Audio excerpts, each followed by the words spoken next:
same calm posture. Rain or shine, he never missed the bus. Most people didn't notice him. They were too busy checking time, checking phones, and checking out the moment. One morning, the bus didn't come.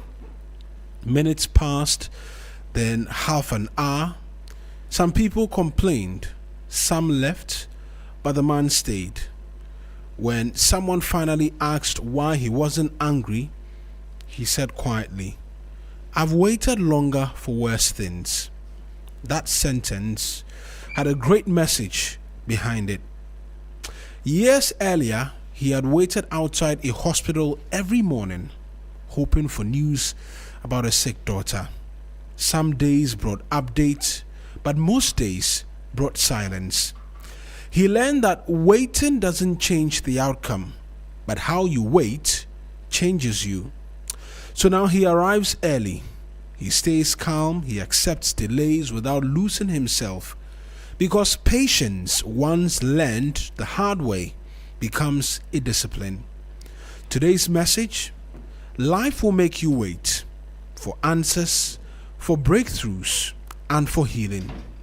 You can waste the waiting by fighting it, or you can use it to build resilience. The man never missed the bus, but more importantly, he never missed who he had become. That's our message of motivation for this morning. It will usher us into the 6 a.m. news here on the 3FM Sunrise, after which Enyonam Haliga and the rest of us will come through as well with the remainder of today's edition of the 3FM Sunrise. Stay with us.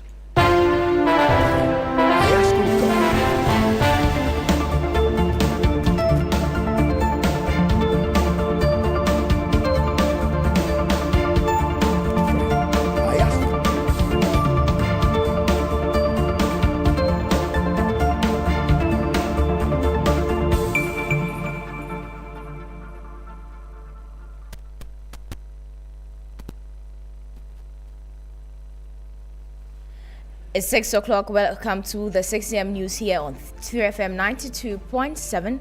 Coming up this morning, at least 7 Ghanaian tomato traders who survived the jihadist attack in Burkina Faso have arrived in Ghana. Meanwhile, the minorities demanding urgent parliamentary briefing over killing of Ghanaians in Burkina Faso.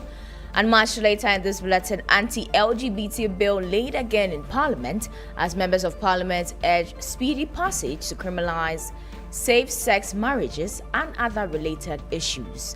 I am Enyonam Haliga, bringing you details of these and other stories. Please stay with us.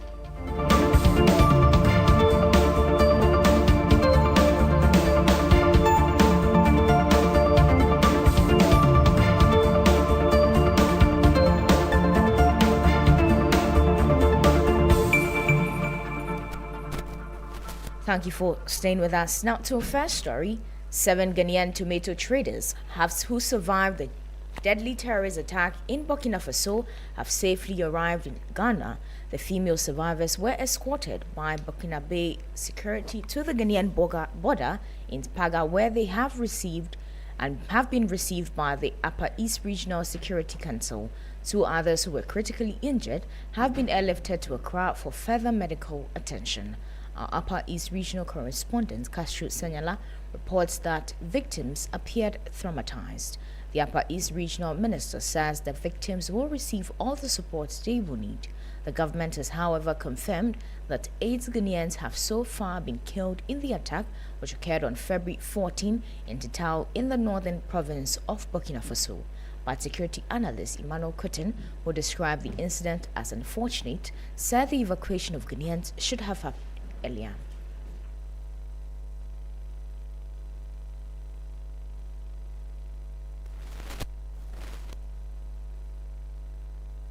It's a very unfortunate incident because we recorded a lot of fatalities. And, if you look at the terrorist or extremist groups, their main preoccupation is to strike at the core of attacks that will bring international attention. Now, you recall that some few months ago, the Burkina Faso government step up efforts by way of attacking their installations. So they were also looking at a way of responding to such attacks. And this is one of the ways so that to generate international attention. These incidences happen every now and then, especially within Burkina Faso, but oftentimes it goes unreported. It was purely circumstantial. They were victims of circumstances. So what the government have started doing is something they should have been doing earlier.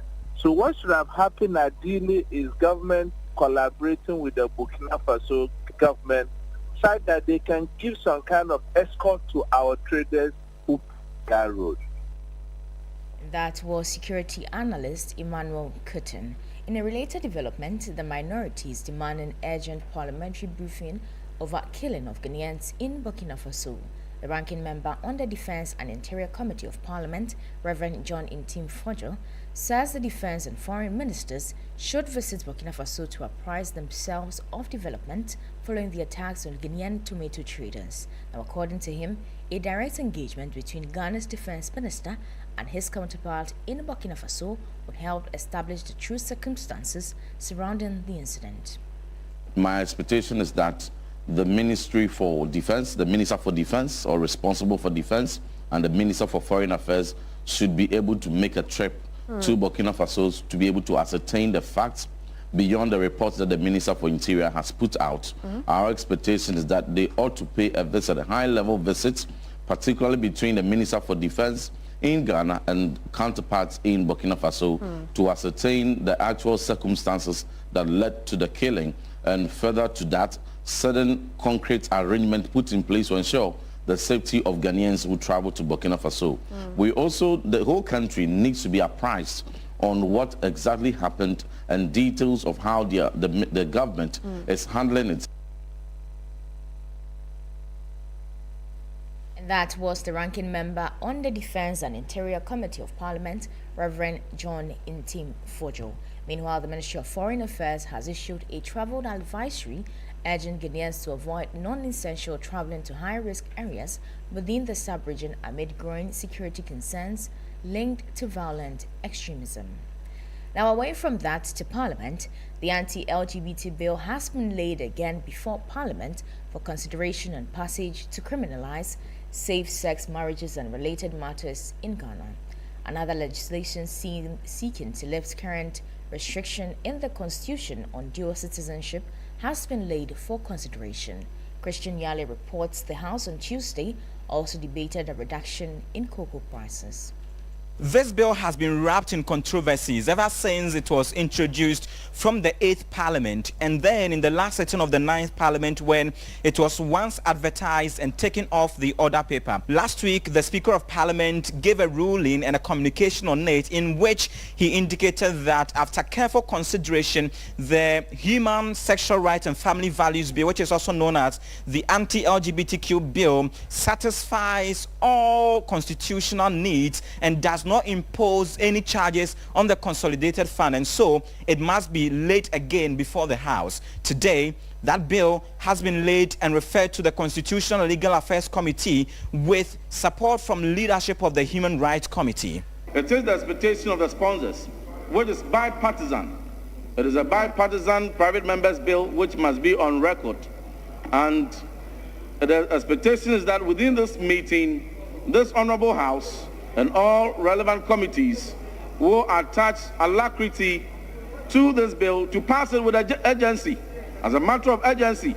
The Majority Leader Mahama Yarga indicated that the bill must be tackled bipartisanly to ensure it is passed as soon as possible.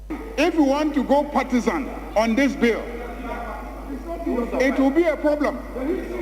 So it is important from the beginning that the bipartisanship is reflected at every stage. And that was a report by Christian Yale, where he brought us excerpt from the House on Tuesday. Now, organized labor is set to engage government and management of Cocoa Board over measures aimed at addressing the ongoing challenges confronting the sector. Labor leaders say the meeting will focus on resolving key operational concerns and streamlining the salary structure of Cocoa Board workers. Management, now the decision, according to Cocoa Board, is intended to mobilize about 40 million cedis over an 8-month period to help defray debt owed to suppliers and other stakeholders. However, Labour argues that pay cut alone may not be enough to resolve Cocoa Board's challenges, calling for broader stakeholder engagement to develop sustainable solutions to the board's problems. Now, the Executive Secretary for the Civil and Local Government Staff Association of Ghana, Isaac Bampoado, says organized labor will take up the matter with government and Cocoa Board management to ensure lasting solutions are found. Has come about because we think there was nothing like institutional memory, and the attitude that you find now, if one person comes, he will clear everybody. That is what has caused these issues. To us, is that cocoa farmers are workers and they have rights. The CEO could have decided that, okay, I agree, I want my salary to be cut. What about the farmer? As he agreed, it's a matter for negotiation. And I think organized labor, this is an issue that organized labor should wake up. And you heard that the Executive Secretary for the Civil and Local Government Staff Association of Ghana, Isaac Bampoado. That brings us to the first half of this morning's bulletin. For more news, please check our website at 3news.com. I am Enyona Malika. Business News is right on.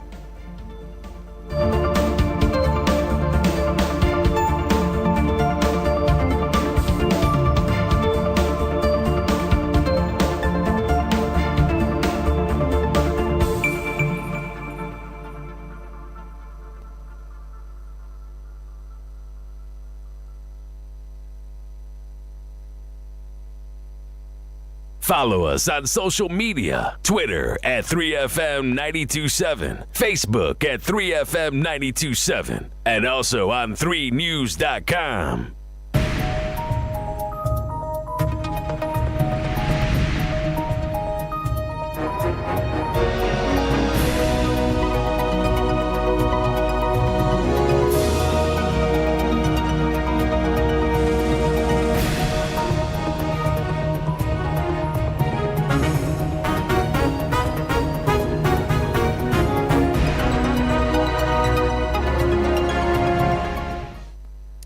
Good morning, welcome to the Business News on Sunrise 3FM 92.7. Coming up this morning, Chamber of Agribusiness Ghana unveils 3.2 billion cedis plan to halt 5.7 billion cedis tomato sector leading. Also, debt decay and mid-water and power cuts plunge Commander Sugar Factory into darkness. The factory has been disconnected from the national grid and water supply by Ghana Water Company Limited due to unpaid bills. Added to the poor state of the equipment, the facility has accumulated significant debts. Also, analysts warn Cocoa Board's reform will fail without structural and operational overhauls. This bailout is expensive. There are cases where, with businesses, revival can be more expensive than allowing creative destruction to take place. We'll bring you details of our headlines and other stories. Please stay with us.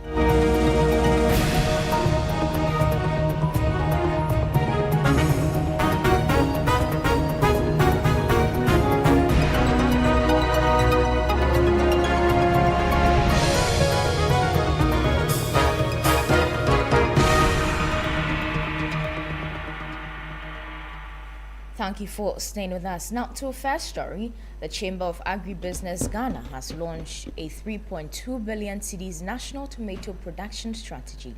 It's expected to span from 2026 to 2030 to combat 5.7 billion cedis annual economic loss caused by import dependency and systemic inefficiencies. Now declared a national emergency followed in a fatal February 14 attack on traders in Burkina Faso, the plan addresses a crisis where Ghana spent 760,000 million cedis on imports annually, while local harvests rot. The losses represent 1.2% of gross domestic produce, include 250 million cedis in post-harvest waste, 4.5 billion cedis in exported salaries, and 200 million cedis in lost tax revenue. By 2030, the strategy aims to create 200,000 youth jobs, slash tomato paste imports from $100 million to $20 million, and establish a robust domestic cold chain. Implementation begins in Q2 of 2026 with the construction of initial storage facilities alongside emergency relief for families affected by the recent cross-border violence. Now, away from that, serious technical faults, mounting debt, and supply chain breakdown have prevented the Komenda Sugar Factory from operating at full capacity as the government moves to attract a strategic investor to revive the facility. The compound the challenges, the factory has been cut off from the national electricity grid. Let's take a listen to the Minister for Trade and Agribusiness. The Komenda Sugar Factory continues to face major operational setbacks a decade after its commissioning. Answering questions in Parliament, the Minister of Trade, Agribusiness and Industry, Elizabeth Tufusu-Ijari, confirmed the situation. Technical and operational deficiencies have prevented the factory from running at full capacity. The machinery and equipment of the factory have not been refurbished since construction in 2016. Equipment, generators, and motors need maintenance, and boiler top hull needs replacement to bring the factory back to life. The challenges are compounded by infrastructure disconnections. The factory has been disconnected from the national grid by Electricity Company of Ghana and water supply by Ghana Water Company Limited due to unpaid bills. Added to the poor state of the equipment, the facility has accumulated significant debts. Further, operationalization of the factory has also been hindered by lack of raw materials. The farming community, which was expected to anchor the raw material supply, remains disengaged. The supervising ministry says it has prioritized the engagement of a transaction advisor to restructure and package the factory in order to attract a strategic investor. And that was a report on debt decay amid the water and power plants plunging the Komenda Sugar Factory into darkness. Now, to some cocoa-related issues, an industry analyst have issued a stark warning regarding the government's newly unveiled cocoa sector reforms, stating that they are destined to fail unless the structural and operational inefficiencies at cocoa boards are addressed. Speaking on Business Focus, analysts argue that the board has long been plunged by Ghanaian state-owned enterprises' disease, a systemic issue that requires more than just salary cuts to resolve. A senior fellow at Africa Policy Lens, Dr. Eric Boachi-Yadom, characterized this SOE disease as a toxic mix of mismanagement, lack of accountability, and uncontrolled expenditure that eventually leads to once vibrant institutions running themselves into the ground. We cannot eliminate debt entirely. Now the government is planning to go back and borrow domestically to fund the sector. But I think the structural problem, we need to find a way to address it because nothing has changed. Then secondly, there are operational inefficiencies that we need to be able to look at. All the challenges that cocoa farmers are facing today, we can attribute some percentage to structural, but we cannot take operational out. That the fact that the people that are supposed to take decision so that the farmer will be protected, because that's one of the mandates of Cocoa Board, the farmer will be protected, did not take prudent decision enough. Financial analyst and CEO of Dayless Finance, Joe Jackson, argued that, including debt-ridden state-owned enterprises, SOEs, PBC Limited, formerly Produce Buying Company, and the Cocoa Processing Company, CPC, in the current cocoa sector reforms is a high-risk, high-cost venture that the Ghanaian taxpayer cannot afford. What changes in management? What changes in efficiency? What changes in productivity will ensure that 97 million does not become a debt for Ghanaians? Effectively, it's you and I. Otherwise, this money will be pumped in, it will be taken out by debtors. They can't borrow on their balance sheet. We have a deep problem. And when you look at this cocoa bailout, these monies are being borrowed in addition to transfers from Cocoa Board to the public purse of debt. One in equity, two in cocoa road arrears owed. Jackson sparked intense debate over the future of Ghana's struggling cocoa giant, suggesting that the state should allow PBC and CPC to collapse rather than sink billions into a rescue mission. This bailout is expensive. There are cases where, with businesses, revival can be more expensive than allowing creative destruction to take place. Allow the two companies to die and start afresh. A private sector initiative to process. A private sector initiative to buy, backed by the government. Dr. Boachi Adam's critique follows government announcement of a major restructuring plan for the sector. So if we go and dump all this investment and we don't tackle the fundamental problem of cocoa board to ensure that we get enough yield to even feed these factories, all the money that we borrowed, will now be pushed on to the average Ghanaian to pay. And that was a report on analysts warning cocoa board's reform will fail without structural and operational overhauls.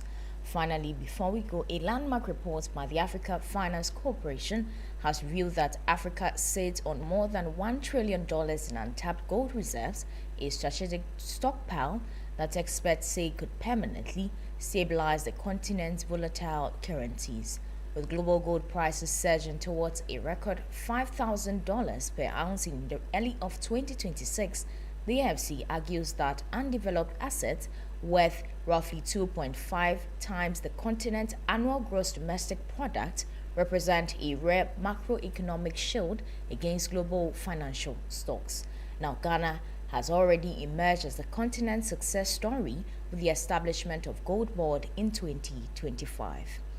It's now time to look at how the cedi is faring against the major trading currencies and how some key commodities are also faring on the global markets. On the interbank foreign exchange market, the dollar is selling at 11 cedis. It recorded no change. The British pound is selling at 14 cedis, 86 pesos. It lost 13 pesos. The euro is selling at 13 cedis. It also lost 4 pesos. However, be guided that these figures could be higher at a forex bureau near you.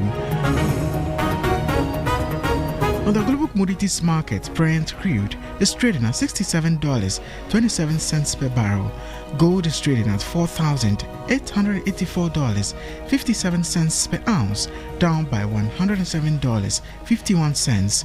Cocoa is trading at $3,466 per ton, down by $207.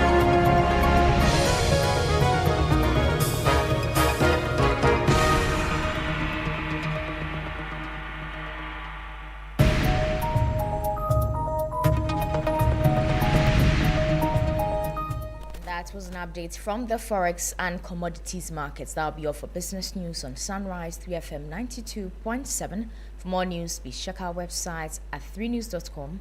I am Enyunam Haliga. Sunrise continues.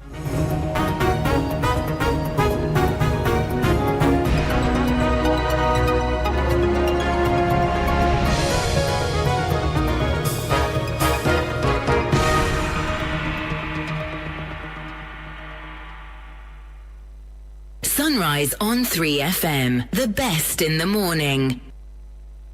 The best in the morning is on 92.7. Sunrise on 3FM.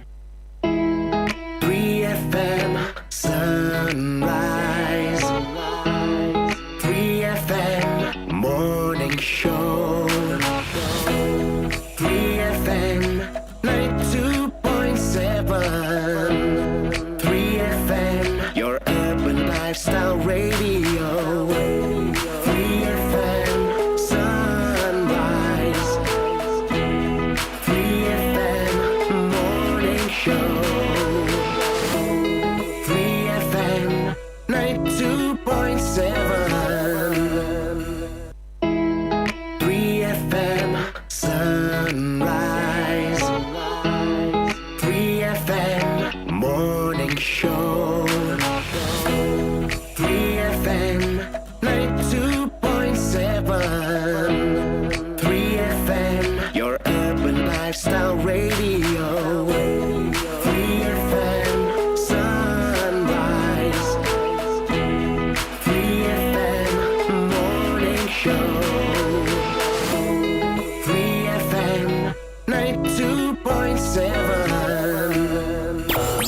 3FM Sunrise. Sunrise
The Electoral Commission has reiterated its commitment to organizing free and fair elections this December. How's your week treating you? I'm here to serve you great music tidbits for your at-work listening pleasure. Rastafari, Rastafari, Rastafari. Our Father, who art in Zion, Kanamawe, Kanamawe, Kanamawe. Oh, turn it up! Come into the mountains, sight and I grandfather. It's time to drive you home in style with great music, the 411 and all your favorite stars, what's happening around town, and so much more. And in the headlines today, the two leading political parties have been addressing the public on allegations of corruption. The Black Stars coach has unveiled his squad for the upcoming games, and there are some interesting names. Pull up! The weekend is here and it's time to turn up. Get your dancing shoes on, Lego. We really do have it all. It's a premium mix of information and entertainment every single day on 3FM 92.7, your urban lifestyle radio. And a lovely good morning to you as well. This is the 3FM Sunrise. This is the best breakfast show in the capital and beyond. Wherever you're listening to us from, Facebook, YouTube, on our respective affiliates across the country. We're glad, thankful that you could join us and be a part of the show.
As has been the tradition over decades, we trade amongst ourselves.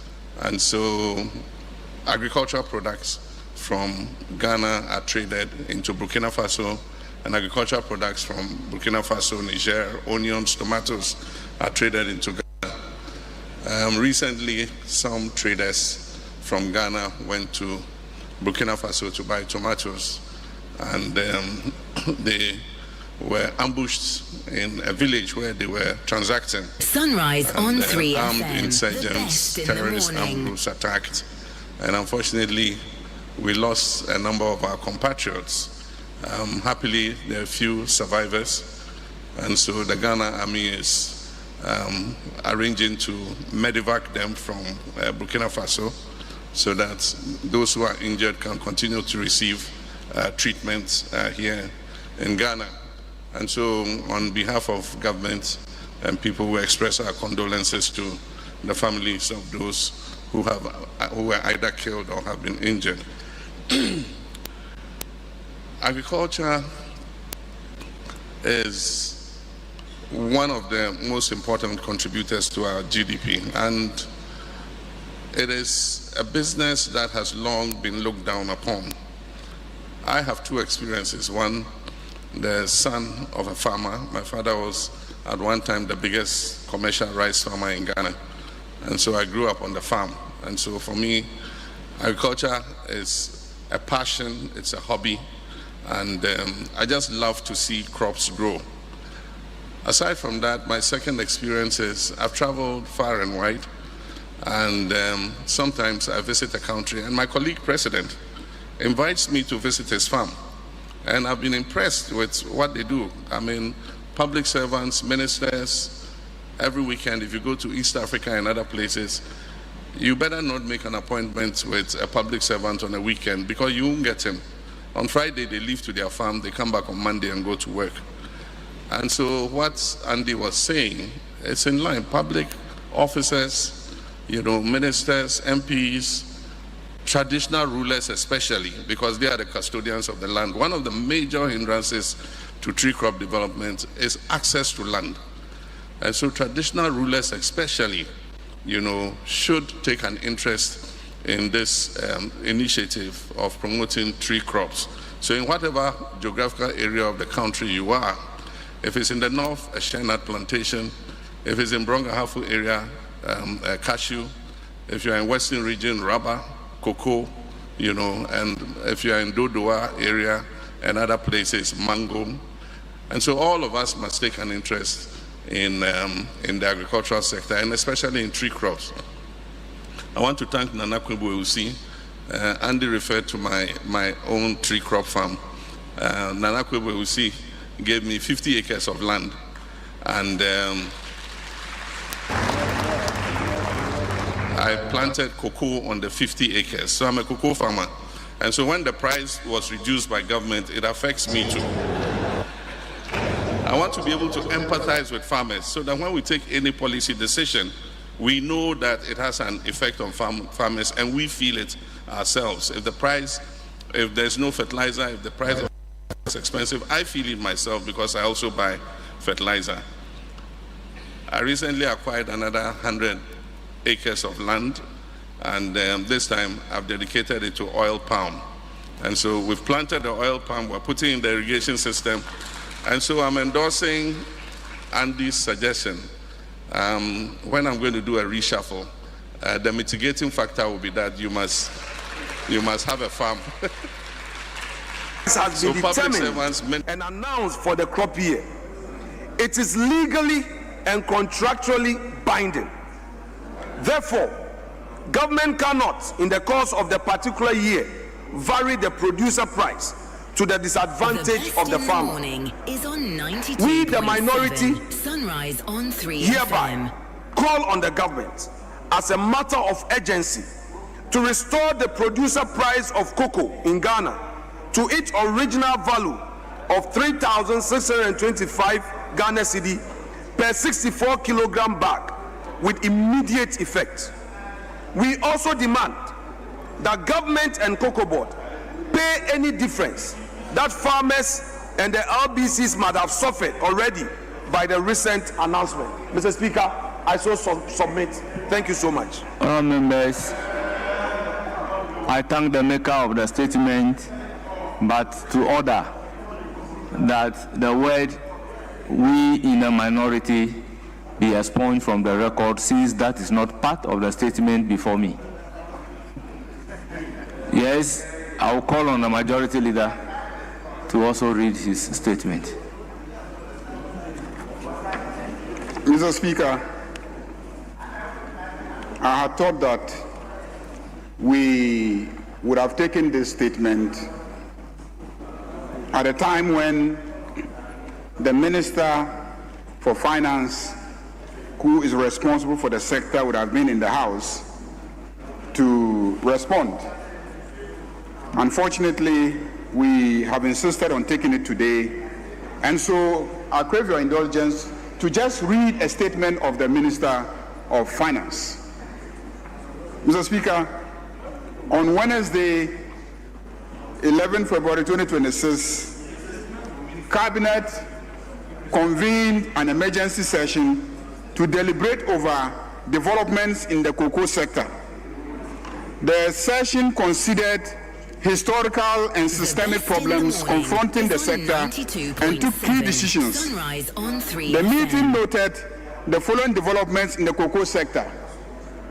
The 2025-2026 cocoa season began in August 2025 with a producer price at 51,660 Ghana cedis per ton, calculated as 70% of the gross FOB of $7,200 per ton, using an exchange rate of 10.25 cedis to the US dollar.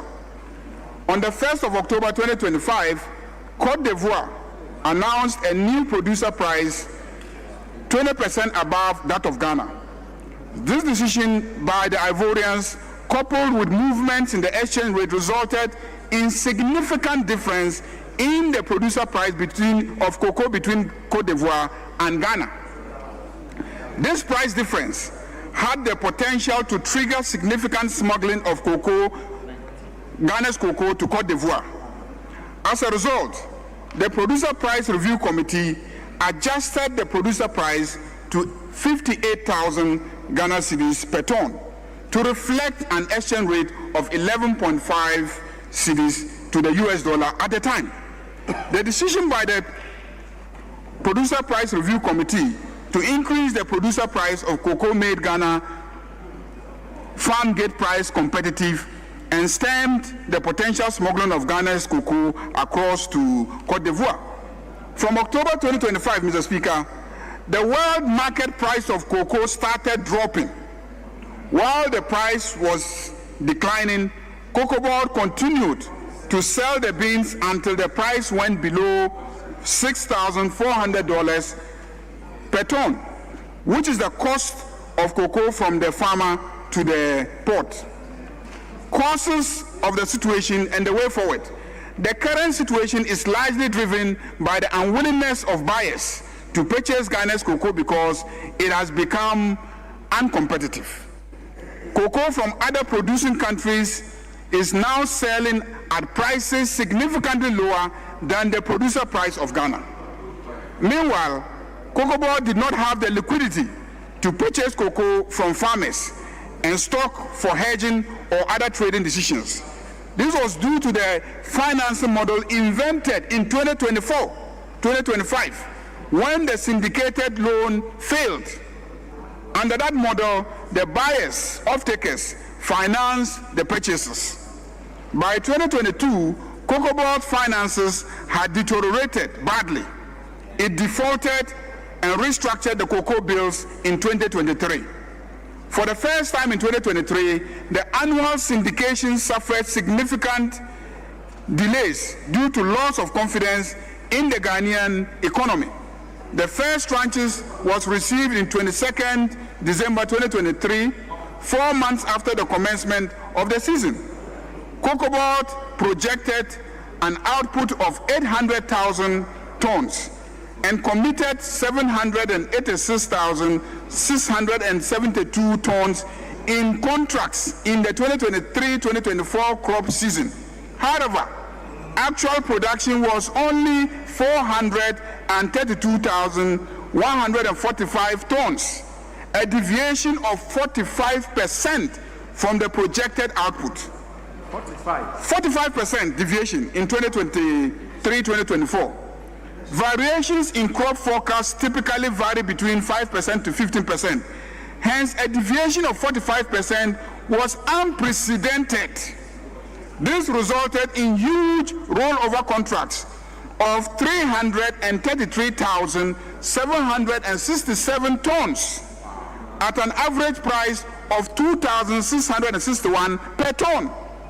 This resulted in a loss of over $1 billion United States dollars, which would have gone to cocoa farmers and other stakeholders.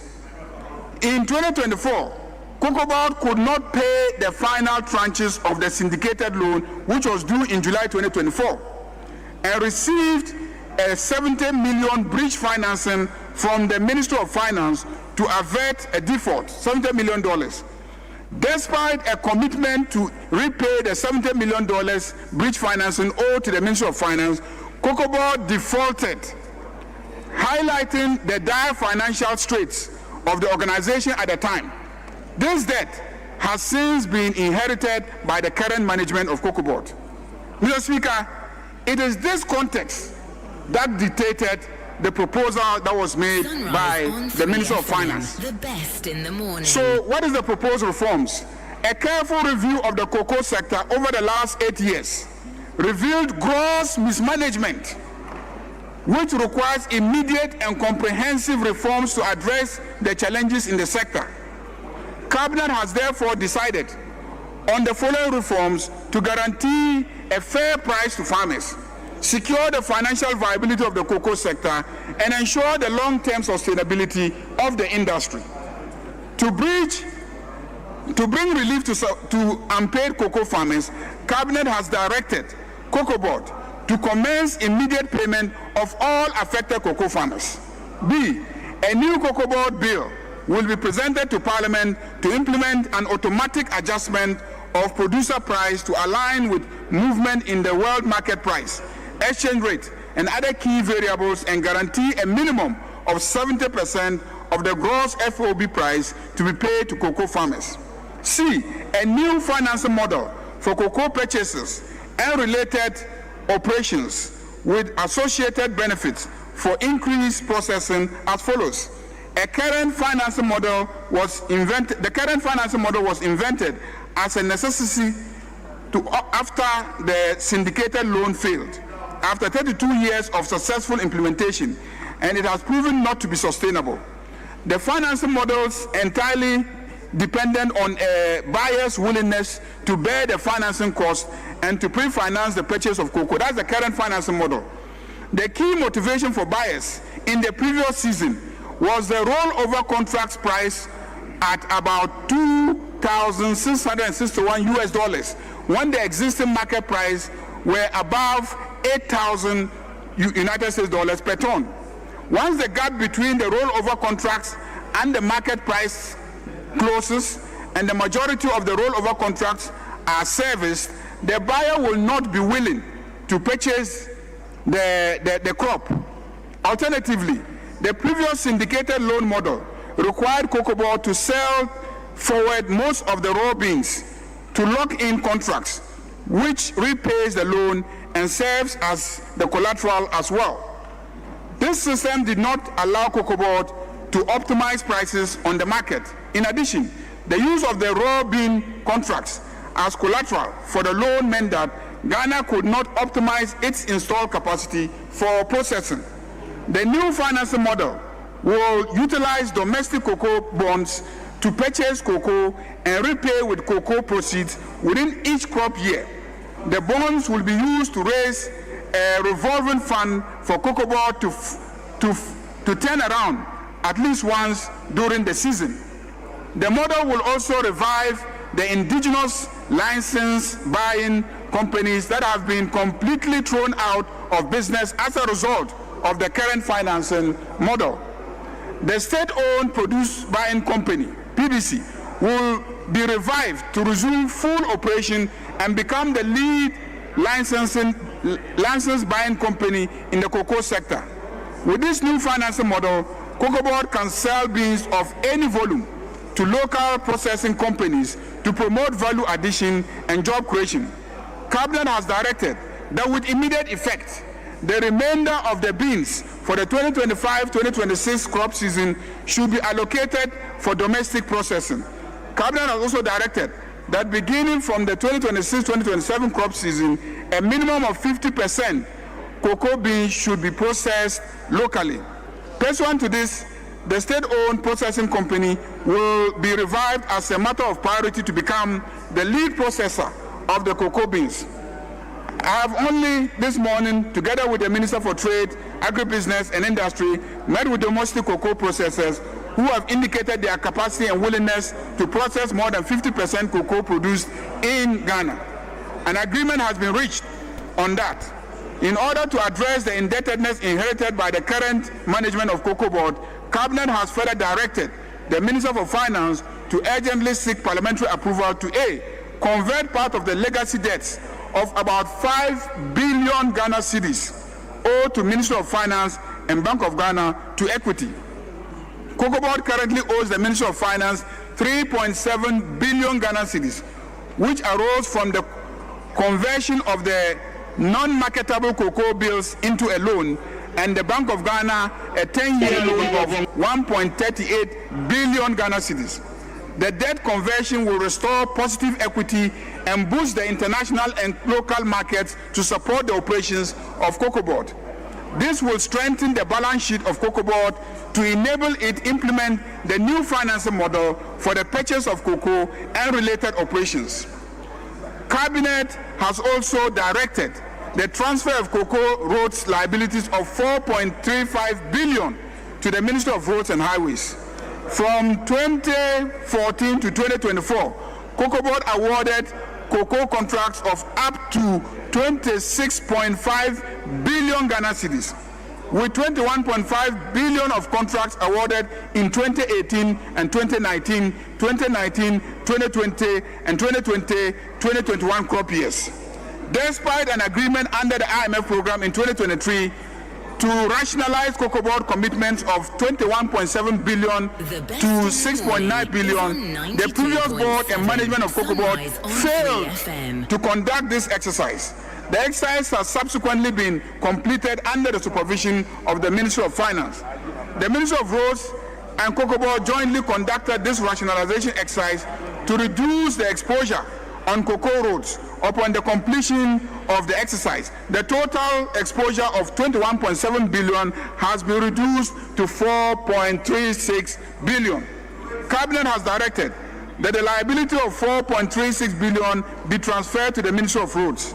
Cabinet noted that road construction accounts for a significant part of the financial difficulties of Cocoa Board. Pursuant to an earlier announcement by the Minister for Finance, the new Cocoa Board bill prohibits Cocoa Board from all such quasi-fiscal expenditures and non-core activities. As announced in the 2026 budget, Government of Ghana has secured a $500 million World Bank facility to construct agricultural roads, including roads in cocoa growing areas. To ensure accountability and transparency in the management of Cocoa Board and the cocoa sector as a whole, Cabinet has directed the Attorney General to commission concurrent forensic audit and criminal investigations into the activities of Cocoa Board over the last 8 years. Cabinet has directed the Minister of Finance, Cabinet has directed to ensure accountability and transparency in the management of Cocoa Board and the cocoa sector as a whole. Cabinet has directed the Attorney General to commission concurrent forensic audit and criminal investigations into the activities of Cocoa Board over the last 8 years. Cabinet has directed the Minister of Finance to initiate immediate reforms at Cocoa Board to streamline their operations and cut costs, wasteful and uncontrolled expenditure practices. The world market price has dropped significantly from an average of $7,200 per ton, $200 per ton, to $4,100 per ton, making Ghana's cocoa beans uncompetitive and creating liquidity challenges. To address this, the Producer Price Review Committee met this afternoon to assess the challenges facing the sector and review the producer price for the remainder of the 2025-2026 crop season. In order to cushion the farmer, the PPRC has recommended that the farmers be paid 90% of the achieved gross FOB of $4,200 to mitigate the adverse impact on the farmer as a result of the fall in the world market price. Consequently, the PPRC announces that effective today, Thursday, 17 February 2026, the new producer price for the remainder of the 2025-2026 crop season will be 41,392 Ghana cedis per ton and 22,587 Ghana cedis per bag. This measure has become necessary to reflect the reality of the world market price of cocoa, ensure the injection of immediate liquidity for expedited payment of farmers, and guarantee the sustainability of the sector. Mr. Speaker, this is the statement of the Finance Minister in dealing with the cocoa sector. And let me just add in very brief response to the minority leader.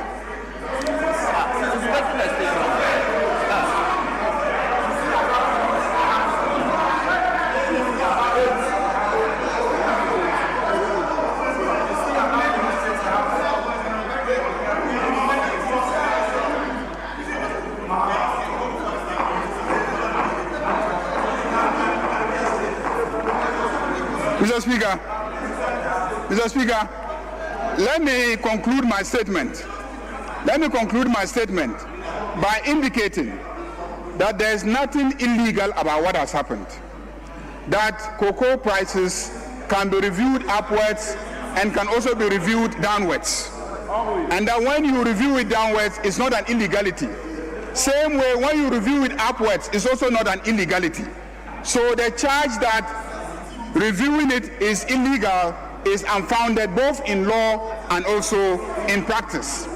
Mr. Speaker, the charge that if the cocoa beans had been sold forward, that we would not have faced this crisis is also unfounded, because indeed a significant portion of the cocoa was sold forward.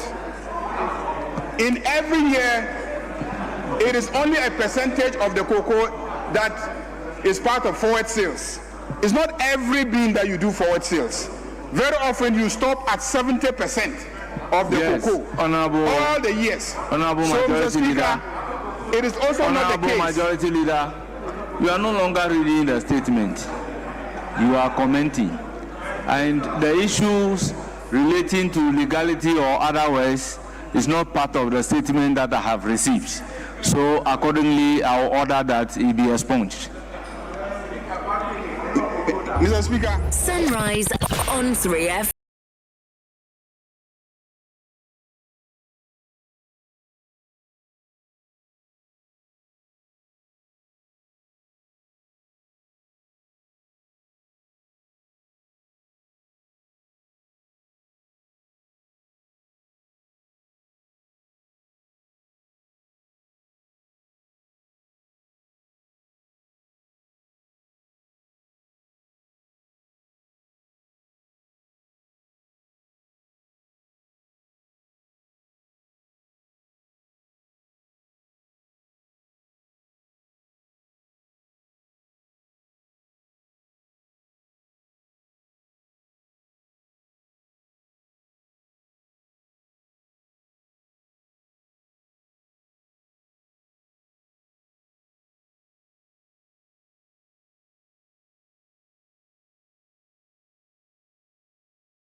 And 6 strong Ulu, who are all in studio this morning. Gentlemen, good morning.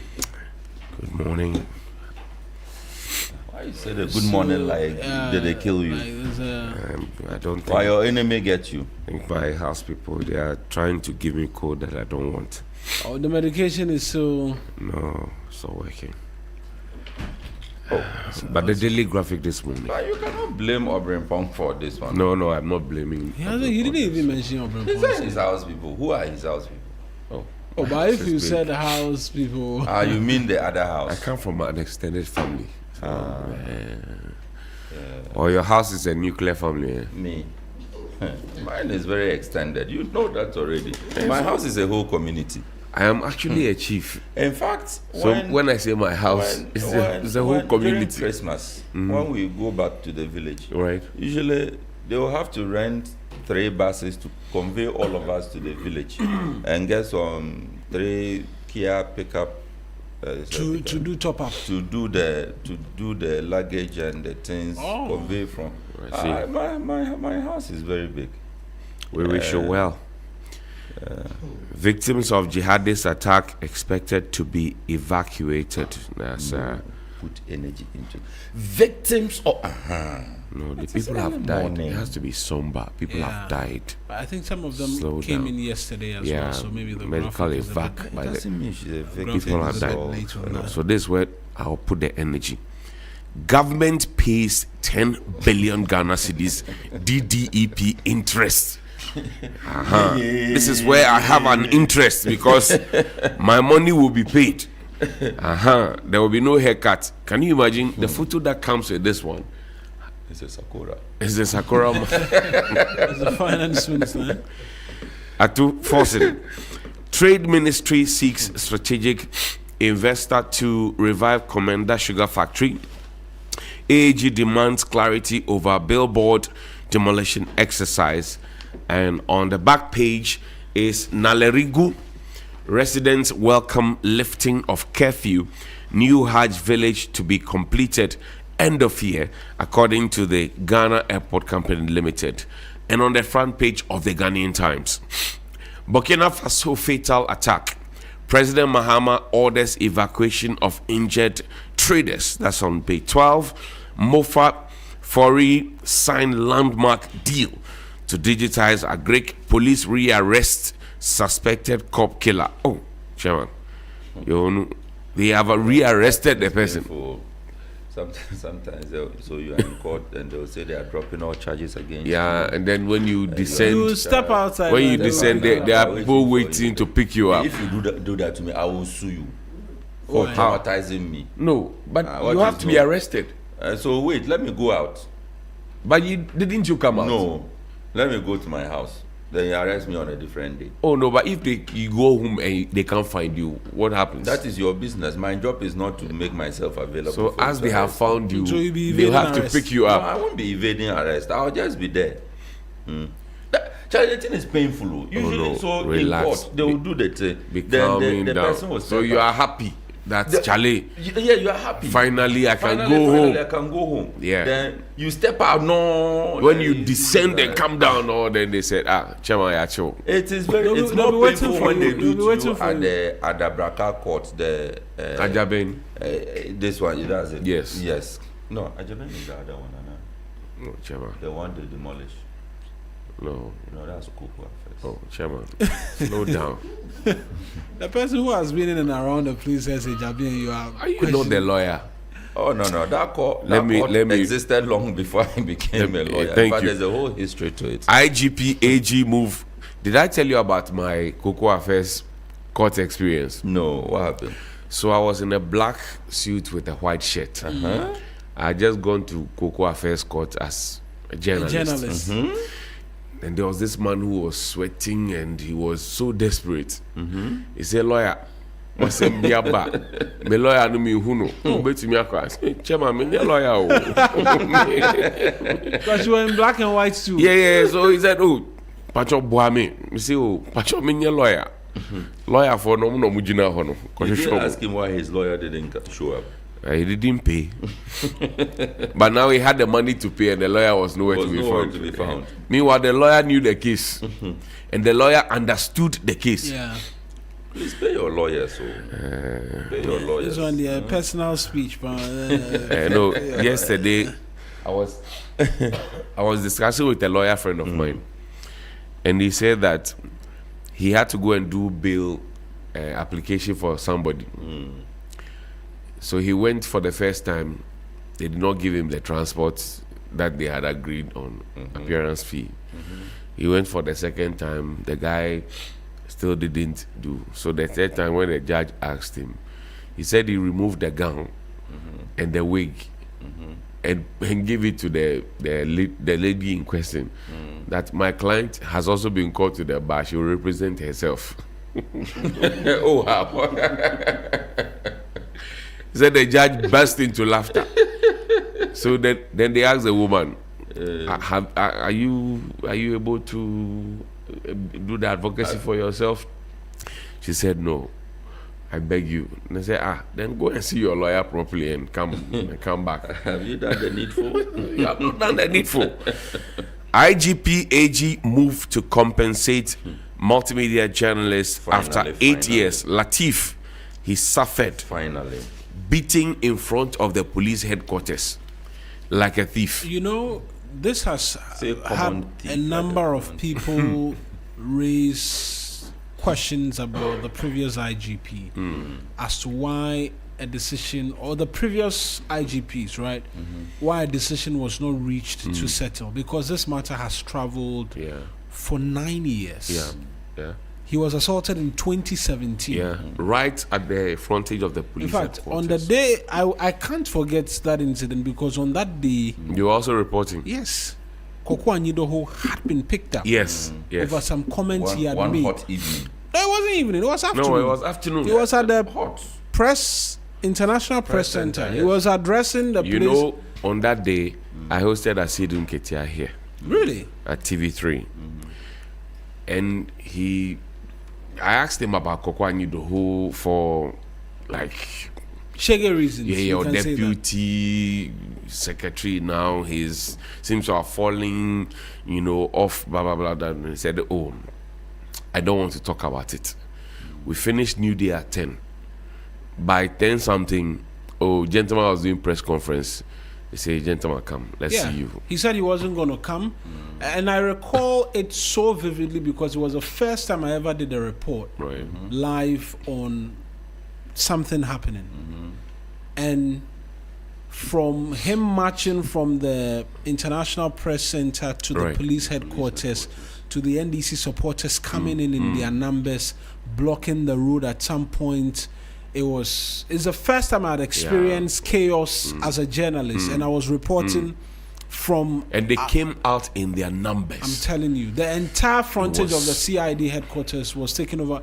There was heavy vehicular traffic, and in between that, journalists were assaulted. And the NDC MPs marching from Parliament House, holding hands, and chanting from Parliament House to the police headquarters. Yes. Journalists were assaulted that day. So it was not only Latif that was beaten. Yes, actually. I can say that there on were many record. others. There were many others who were beaten. But Latif's own, he had helmet and everything being hit at him. There were journalists beating the house. The police headquarters, right at the frontage. The marks of what had happened to them, there was hot water, and they didn't care who was a journalist and who was not. They were just... Look, the people took off doing everything. Their helmets.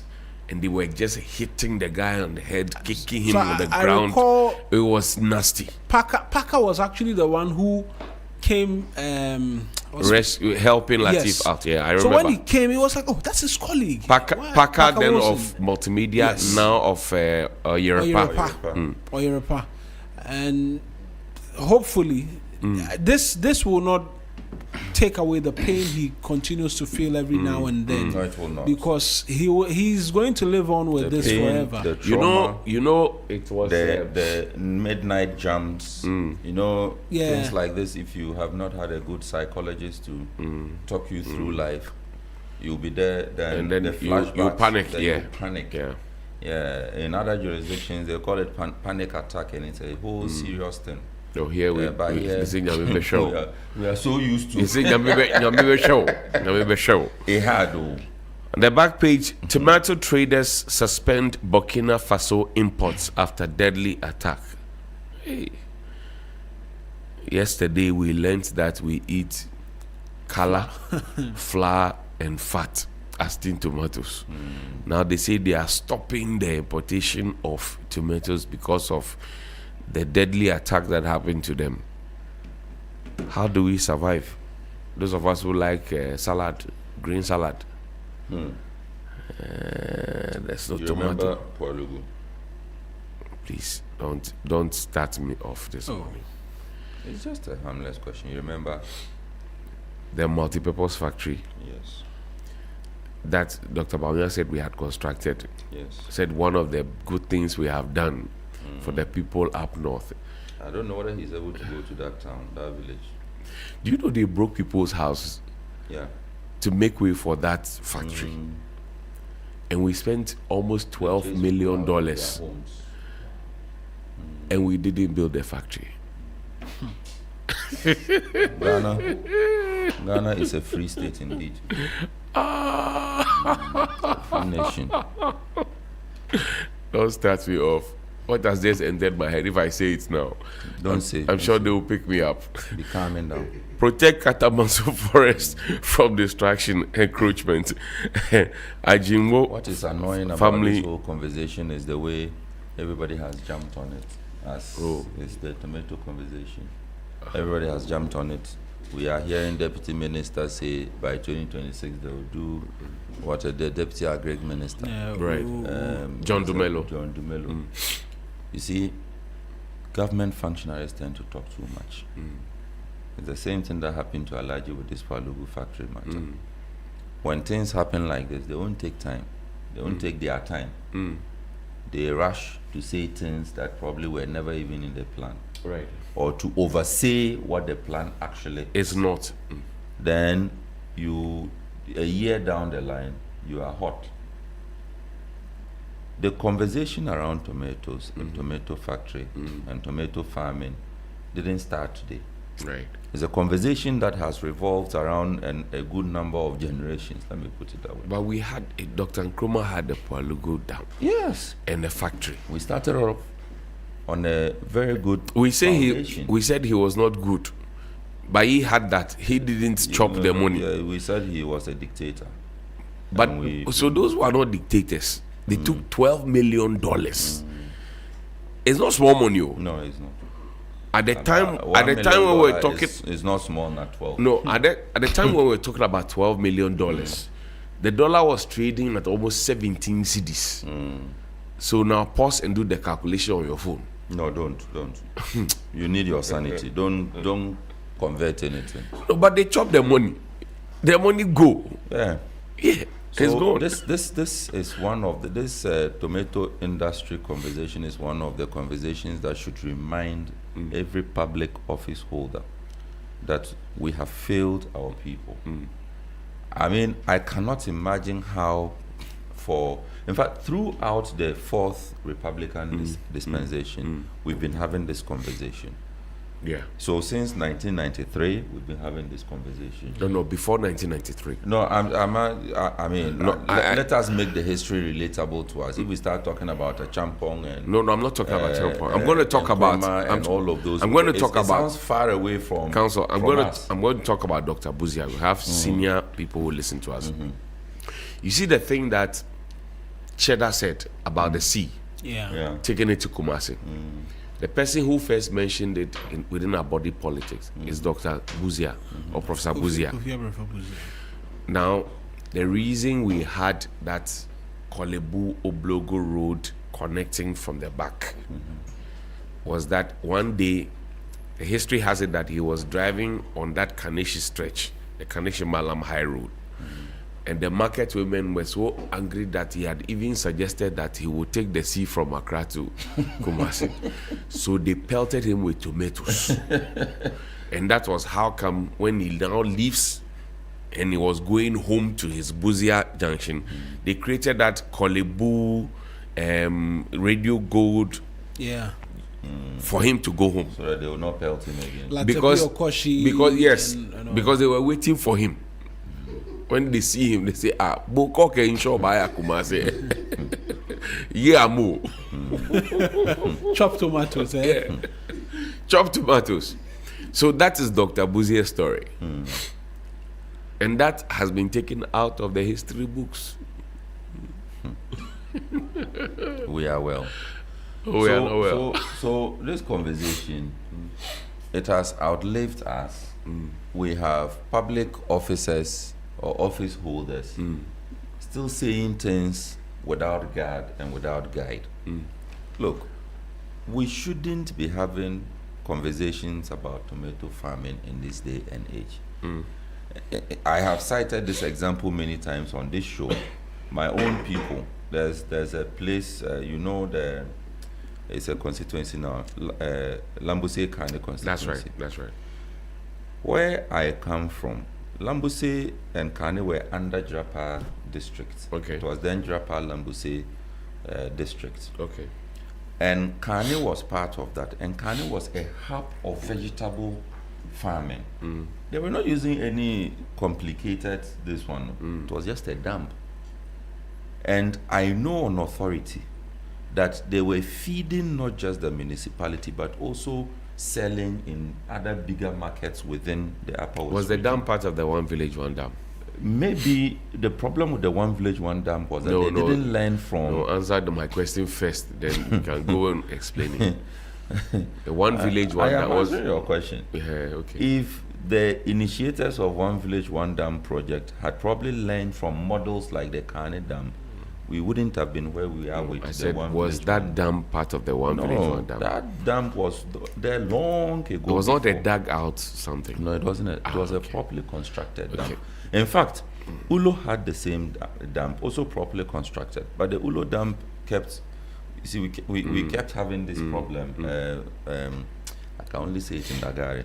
They say it breaks, so the banks will break. Right. The banks of the dam will break, right. And there was a road, connecting the area. Okay. So that road breaks, and I think that probably affected vegetable farming.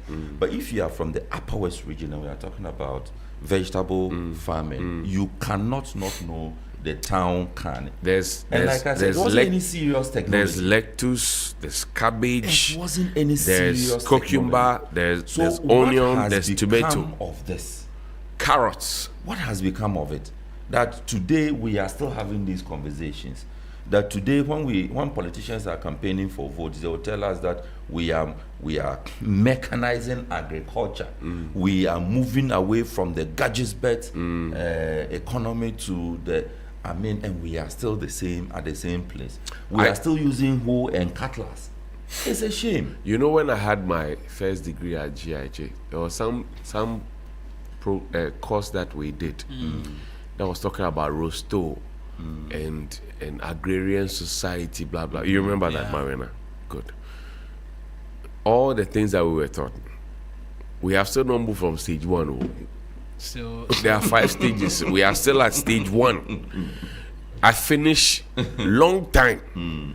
I've even gone to do masters in another, and we are still talking about the agrarian society. We have not moved. It is a shame. And you know, you have, like, once upon a time we had a minister for health who told us about Agenda 111. In his own municipality, the Agenda 111 was not done, but this private hospital was fully constructed, built, and giving health to people. Should we mention the name? I won't say his name. Agenda 1, Agenda 2.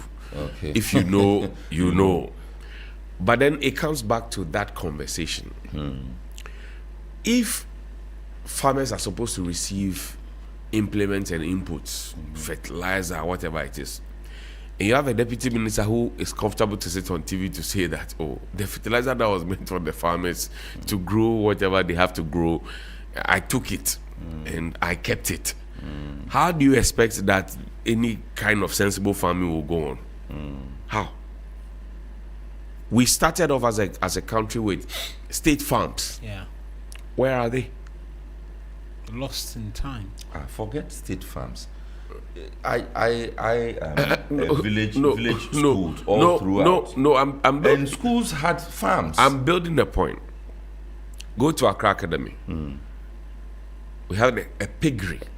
It's still in the school. Piggery. Yeah, Maui school we use. So. Piggery. Atikula, bless his soul, he is dead. Like pineapple, watermelon.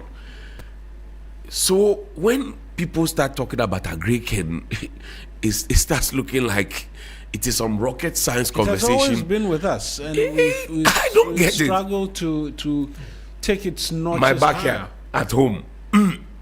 I do tomatoes. I do maize. I do onions, and then I do cabbage. Thomas Adote Papo. That's same proper thing. Farmer. Me and my wife, we said we were going to do snail, but the first consignment we bought, we ate everything. But that's a conversation for another day. Yeah.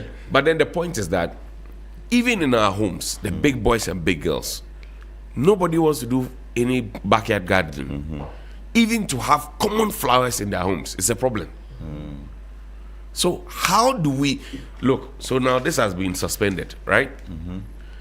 Means that the next time you go to Kaneshi Market at Bukbroshi, or you go to Malamata Market or any other market that you know, what you used to buy for maybe 5 cedis will be more expensive. Yes. In fact, we are told that in the next 3 to 4 weeks, if the situation doesn't change, we won't have tomatoes to even say we want to buy. So you may even have holding the money in your pocket, but you won't get the They will eat color, flour, and fat. And you people too say you don't know or you don't like dawa. Some of the things that you could use to substitute. You say you know the like. Yeah. Because you want to dawa dry okra. So I mean, but there's a certain level of reorientation that the Agric Ministry should also begin to engage our people. Like these things that we just spoke about. As I growing up in my village, there's no way you get to a certain age and your father will not give you some portion or parcel of land to do something. Yeah, to try your hands on a small backyard gardening or farming. It could be beans, it could be rice, and all these things. I mean, the pride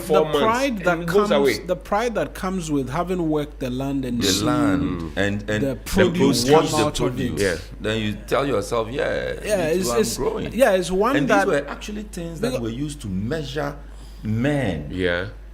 Men. Yeah. You see, you have to measure the measure of a man. It's one of the parameters that yes, you have a farm. If you went to tell your father that you wanted to marry, first question, do you have a farm? Because you have to feed. Because you have to feed. I did Agric science at in JSS, and we used to have a school garden. Mr. Jim and all of them. School garden, we plant our yam and blah blah blah. When the term ends, then we will harvest the things, cook and eat. That was our default. So nobody was allowed to bring food into the school. You are not bringing what you have worked for is what you are enjoying. Today, go to the schools and see if they have anything resembling a school garden or something. So that is it just doesn't make sense. About President Mohammed's comment that he is a farmer. And he proudly described his farms. Right. Cocoa farm. Cocoa that he's into, an oil plantation that he wants to get into. He's intending to, he's got 100 acres. Let the ministry, Agric Ministry, partner with the Ministry of Education and the Ghana Education Service. Each senior high school and junior high school, we can start with the senior high schools, must maintain a farm. There are some of you must keep a farm. There are some of the schools that don't have land. Look, that's why I say a garden. Especially schools that they are boarding schools, agric science, agric horticulture, those things, or home economics. The students should be able to practicalize what they learn right from the textbooks. When you teach them, then they go out into the garden and use the fork, all the tools that you secateurs and everything. Let them use that. Then we'll begin to say we don't have money to buy those tools. I saw a lecturer from UMAT with his students in the bush. He was telling them that the book they can't read though. This is the practical. Did you see that video? No, I don't. The lecturer from UMAT. Yeah. The University of Miami said, "I will teach you the practicals. You are not coming to just come to read book." And he was in the bush with them, and walking them. Yes. The people were shocked. Yes. So this is your land. You have to do. Phil has seen the video. Every headmaster of a senior high school must be instructed to maintain at least a garden. Every headmaster of a junior high school must be instructed to maintain at least a garden. And what would the Minister of Agriculture be doing? If they don't do anything, at least they grow corn, because corn is one thing that is consumed 3-4 months every school. Do you know what we have done with this corn conversation? And I've always had a problem with the centralization of procurements, for example. So you are asking people who live in Bono, where they have a lot of yam, cocoyam, and plantain, right? Yeah. You are asking them to centrally procure from Accra maize and rice and stuff. It will be expensive. That proved challenging. That proved very challenging. What they grow in their place, consume it. Let them consume it. Let them acquire the local taste. I think it's one of the things that we've seen happen, which is why the concern about food and what have you has reduced, because they've given the power now back to the school so that they can procure instead of the procuring buffer stock, and now you have to go and be distributing and what have you. I've always had a problem with that thing. That I live in Bono, I see cocoyam, I see yam, I see plantain, I eat it at home. Suddenly I get into secondary school and you are changing my taste. How? Then we even go to the market and say, oh, I want Abidjan salmon.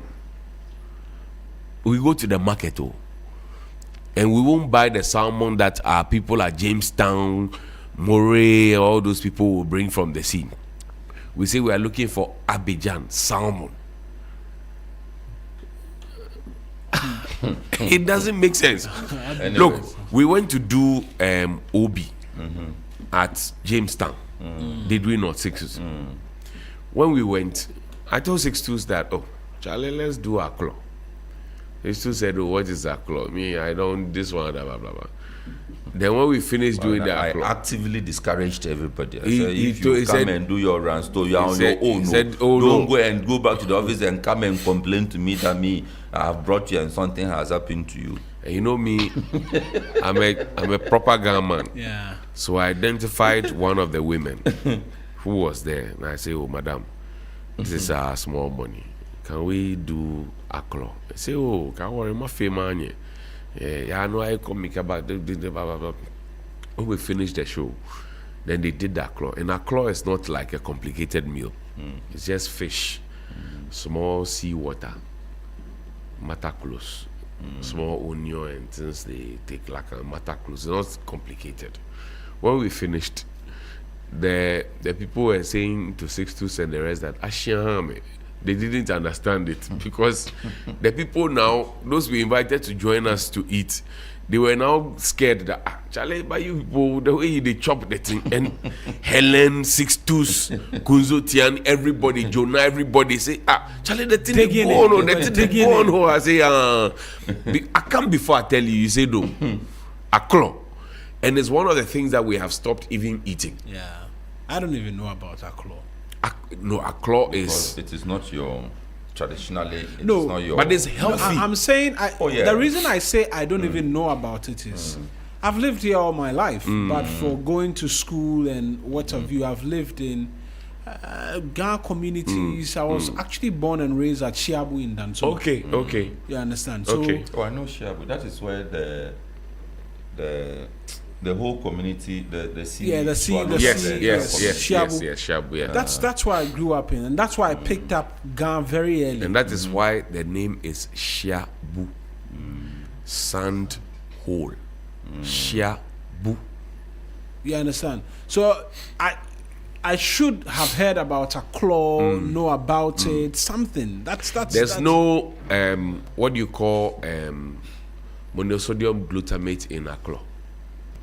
There's no flour, fat, and color. Straight from nature, God. Straight.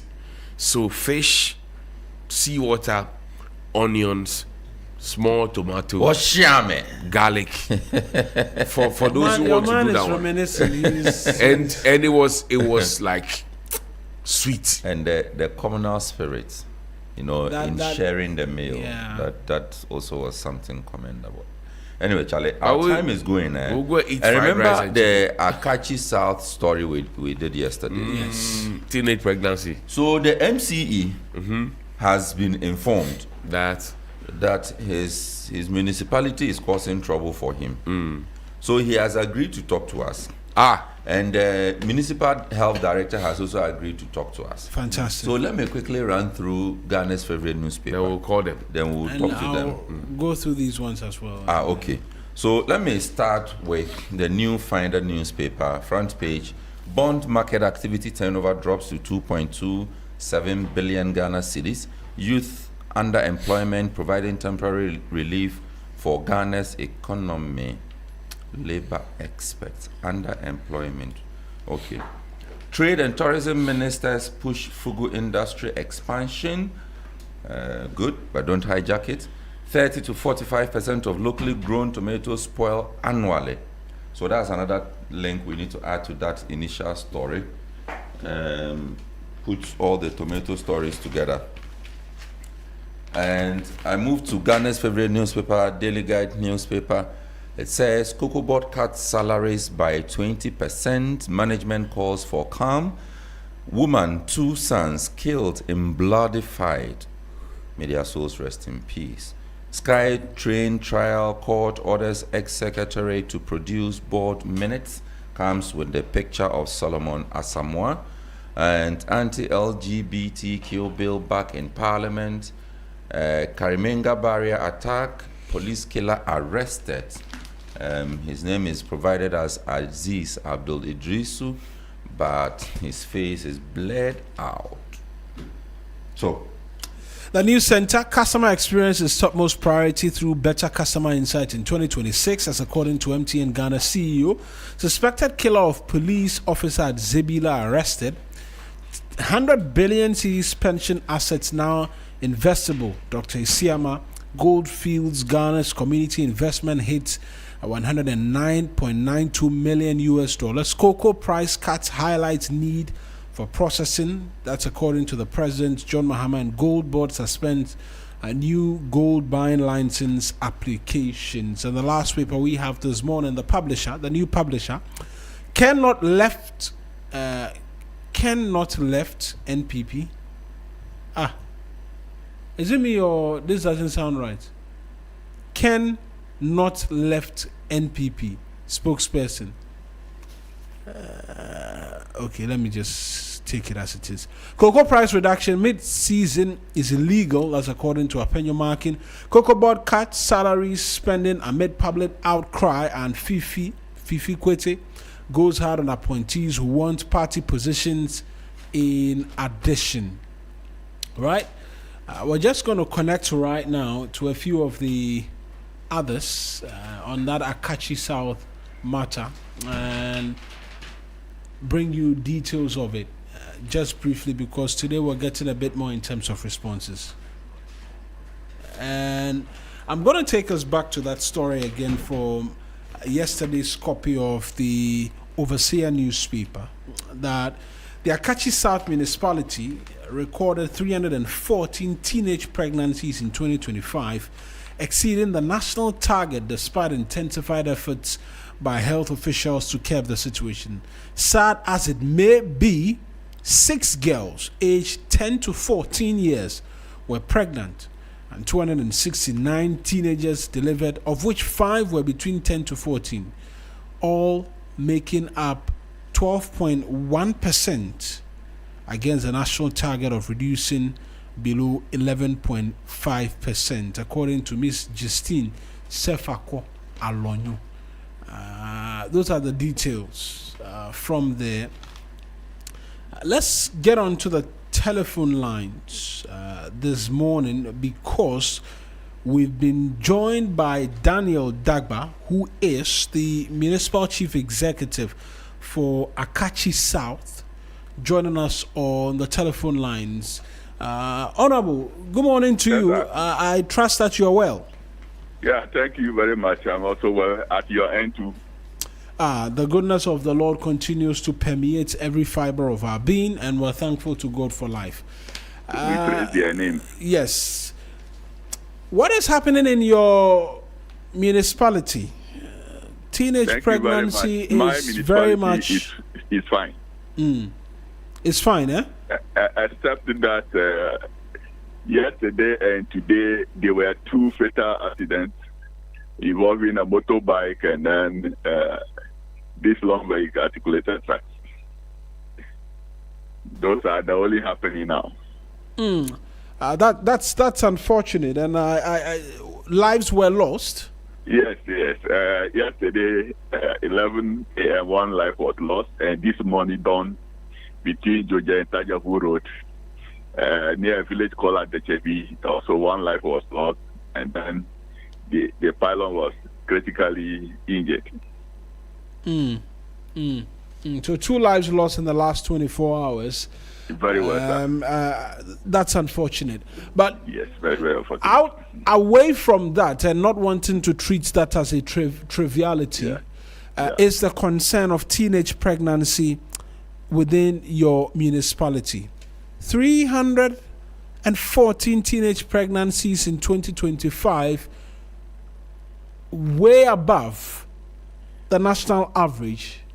Why is this happening in your municipality? And why is Akachi South getting named for a thing like this? Thank you very much, Titus. That was the report we received during the annual review by the Ghana Health Service in Akachi South Municipality a week ago, last week, Wednesday. That was the presentation from the Director of Health Services, Madam Justine Sefako Alonyo.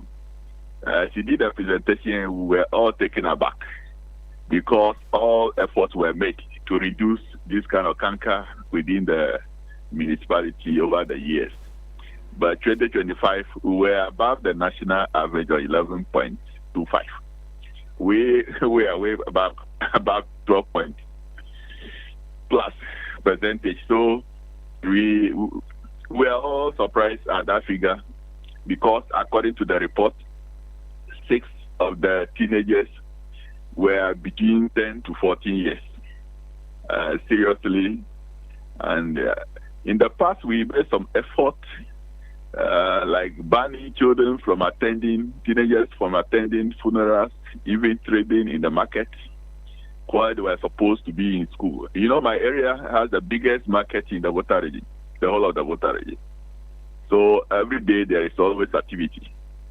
So we thought that must be the case. In the past, we try to organize motorbike riders so that we give them education because, you know, some of them, when they carry these young girls to school and then back from school, we got info that some of them have been having sexual immoralities with them. So we organized them last year at the Church of Pentecost, Agova branch, spearheaded by Reverend Belly. Then we also had another one at my assembly. That was spearheaded by the crime officer, Superintendent Ben Ahmed. Then we attended a program organized by the traditional authorities where we give education on the dangers of teenage pregnancy. But when this thing happened, we were all taken aback. But you know, some of these areas, like the pubs and the drinking spots, where the pubs, they organize this musical thing in the night. And some of them, we even closed down one around our government last year because of those activities. And you know, the ghetto schools are dangerous to our young children. And when I came into office in May last year, somewhere in July, I managed to get to the regional police command, where they came and then did some swap in some of the ghettos, and many teenagers were arrested. So we thought all this effort will yield to good results. But unfortunately, the figures emanating from the Ghana Health Service has put all of us wrong. You say it is information you received is quite a bit curious when you're the man in charge, and the expectation is that this should be hands-on for you in terms of everything that's happening. A curious question will be, who is providing all these reports to you on these interventions? Because you say there was intervention, and someone will ask, so if upon all the intervention we're seeing above national average, then what will happen if you didn't intervene in the manner in which you're describing to us? You know, the Assembly West 2 Committee, we have the honorable assembly members in various electoral areas. In my municipality, we have 28 electoral areas. So these reports have been coming from the honorable assembly members. Then also in the Akachi Township itself, sometime in the evening, myself, I do drive around to look at those activities at the various pubs and those things. And then even I can tell you that there is a pub called Ahiachi Pubs. You know, that area, they even imported Nigerian ladies. And then before December, I organized the police to go and arrest all of them. And these things, it didn't come to me as a surprise, even though we are making efforts. But you're the boss of the municipality. These worrying numbers in terms of pregnancies and above average, how seriously do you take this? Are these matters that you consider high level, national security threat level to an extent that you're taking serious action to have this remedied? Well, already a month and 2 months into this year, you've gotten this update. How seriously are you taking this? Yeah, exactly. We are taking it very serious. And then, you know, this Friday on the 20th, we are going to have municipal health committee meeting on that, which will be attended by the health director and then the girl child education officer at the Ghana Education Service Akachi, and some religious leaders representative, and then traditional leaders representative. They are all in the committee. So we are going to take serious look at this particular figure so that we try our best and see whether this 2026 the figure can reduce. And then a meeting will also be called by the traditional authorities where this thing will be laid before them. And also in our first meeting for this year at the assembly level, we are going to intensify our efforts so that assembly members will be able to take this information to their local areas to emphasize that attendance of funeral and other activities by these young girls is inappropriate. Right.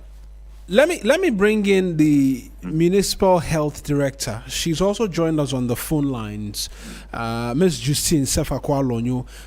Good morning to you as well, madam, and thank you very much for holding the line. So you provided the data to the municipality and to your boss who's also on the phone lines with us. Can we go over it again? 314 teenage pregnancies, 6 girls aged 10 to 14 years. Break it all down for us again.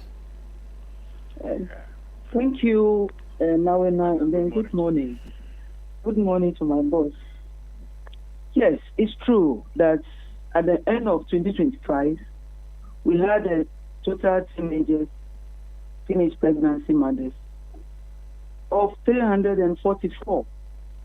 344? Yes. So even the paper reports 340 means the number is more. No, the number, yes, I know. 2024, we had a total of 344. We have been able to, with all that the MCA said, we've been able to bring it down to 314. That 314 is still higher than what the national is looking at. So it is true, we had between 10 to 14 SIFs, 15 to 19, 308, totaling 314. A bit lower than what we had in 2024. That's what I want to see. Okay. So the age ranges were 10 to 19. 10 to the total, the WHO makes it 10 to 19 years as adolescents. So we have early adolescents, that is 10 to 14, and then late adolescents, that's 15 to 19. So 10 to 14, we had 6, and then 15 to 19, we had 308. As at 2024, 10 to 14, we saw 5. So that number has increased by 1. Yes. And for these teens, all throughout the pregnancy, did they get safe deliveries throughout? It's a curious question we were seeking to find out whether or not there were complications throughout their pregnancy and childbirth. God being so good, during the childbirth, we didn't have any complications. Those who were pregnant in 2024, they came 2025 to deliver. We had 269 coming to deliver in 2025. And 5 of them were between 10 and 14. So we didn't have any fatality in their delivery. So let me ask another question. How do we get the data as to the teenage pregnancies? Is it when they report to the hospitals that you're able to pick up the data? Because if someone doesn't come to the hospital, it means you missed that. Yes. It could be more than this. It's those who reported in our hospitals, our chief's compound, the health centers. That's where we got this data from. It could be people in the house. Most of them, they feel shy, so they don't even want to come for ANC services. But through home visits, we see some of them, ask them, encourage them to come. So some go to the midwife, even in the house, just for care, for them to be checked and have the routine drugs. So when they are in labor, they call the midwife. Some of the midwives do domiciliary midwifery. They go to the homes and deliver the babies there because they are afraid to join others that will look down upon them. You've been at the Akachi South Municipality for how long, and how prevalent? This is my 3rd year. I came to Akachi in 2022 December. I was asking that as a basis to ask how prevalent the subject of teenage pregnancy is, because now we're even learning that not everybody turns up at the hospital, and so the number could be more. Yes, the number could be more. But I started work here 2023, and from 2023, 2024, 2025, it's on increase. It's only 2025 that we saw some reduction, but it's still above the national target. So it's been on an upward trajectory in terms of an increase in teenage pregnancies since 2023 when you got in. Yes. The only time it got down was 2025 when we had some reduction in the numbers that came to our facilities. And since it's been on the upward trajectory, as a municipal health directorate, what measures have you been putting in? Because it supposes consistently you've gone above the national average. Yes. You know, we have a chief system. We have smaller facilities in communities. So we've been talking to the mothers. We have Debes, we go to the churches, we go to the mosque, talking to them. It's even from our talking that we realize they are coming to us.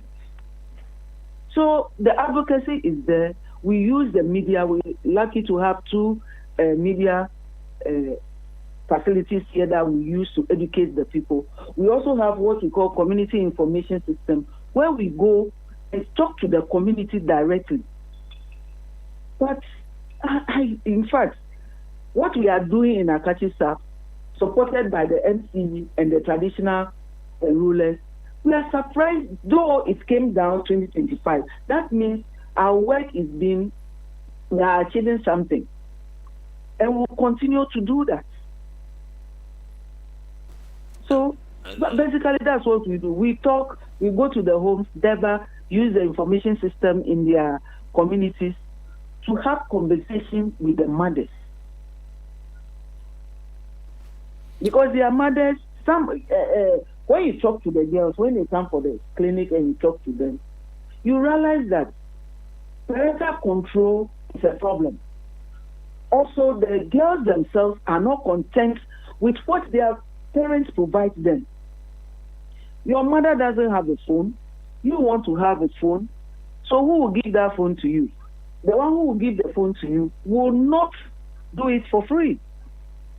You are going to school, whatever your parents have given you is not enough for you. You want to have some things that others have. So what will happen?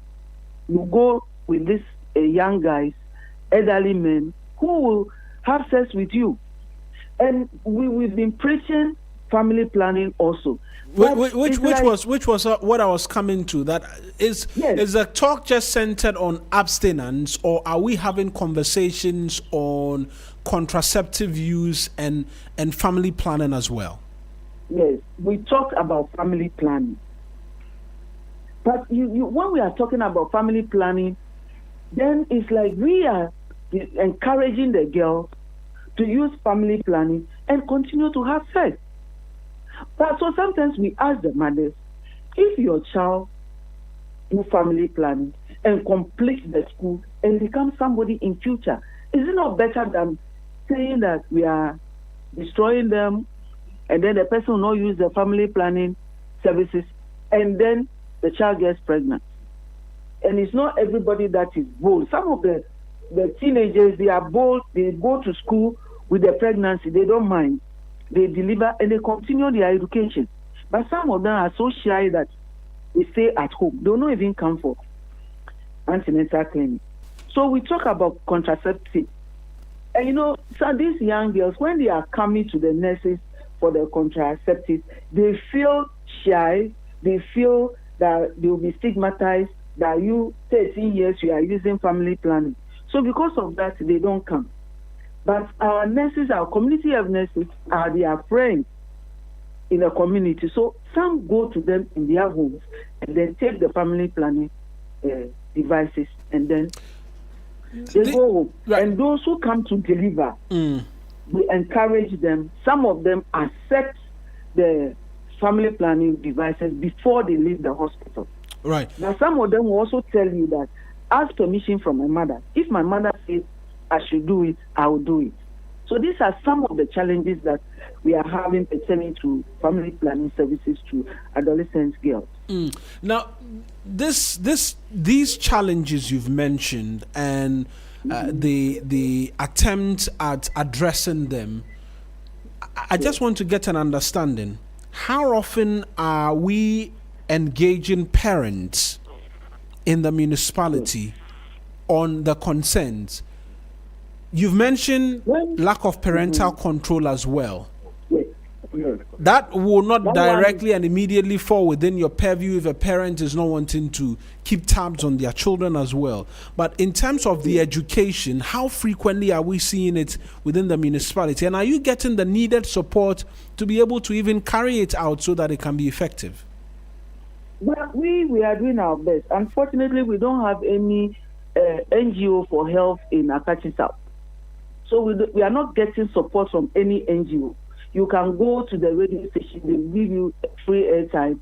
We pass through the assembly, the MC that will talk to the radio stations, and then we get those slots for free to educate them.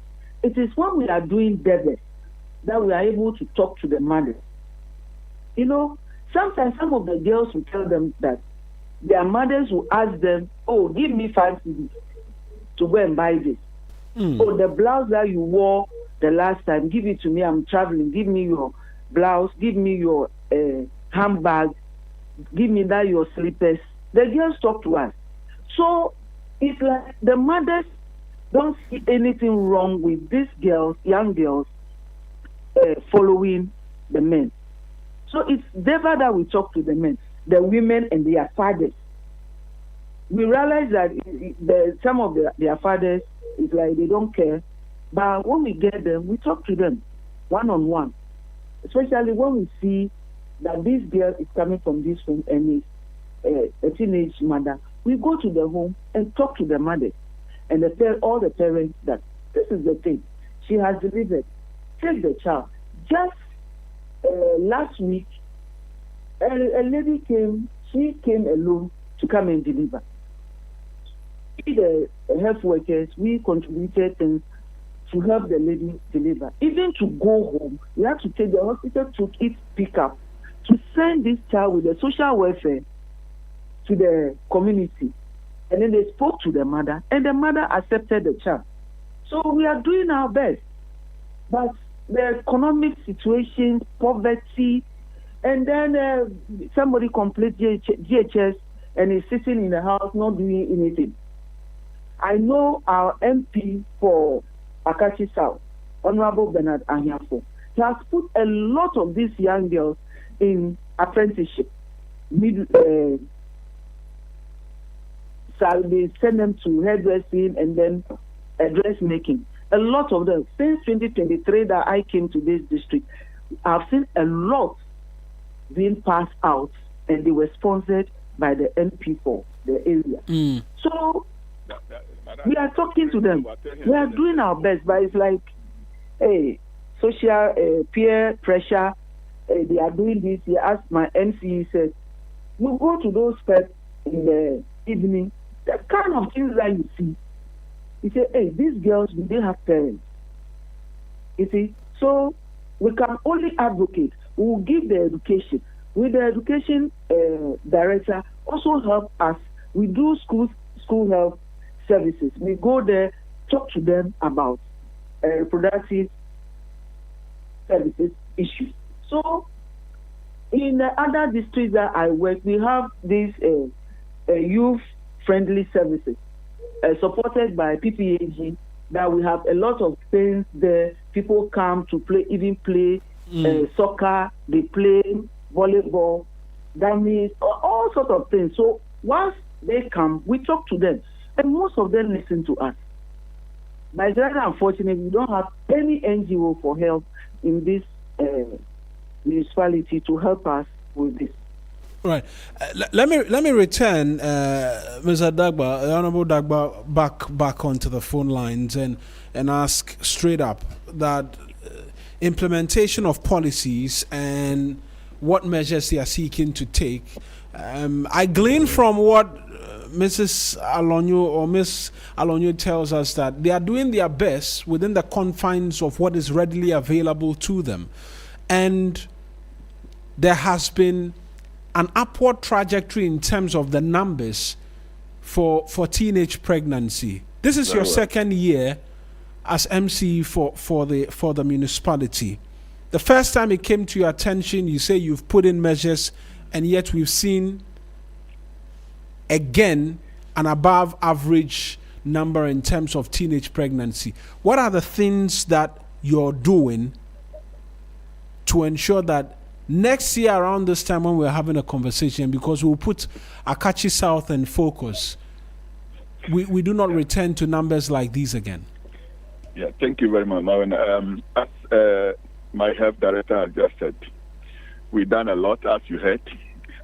Right now, when we meet on Friday, this particular topic is going to be on agenda. And then we also try and then organize the assembly members and then the chiefs so that they can talk to them. You know, some mothers leave as far as 1 a.m.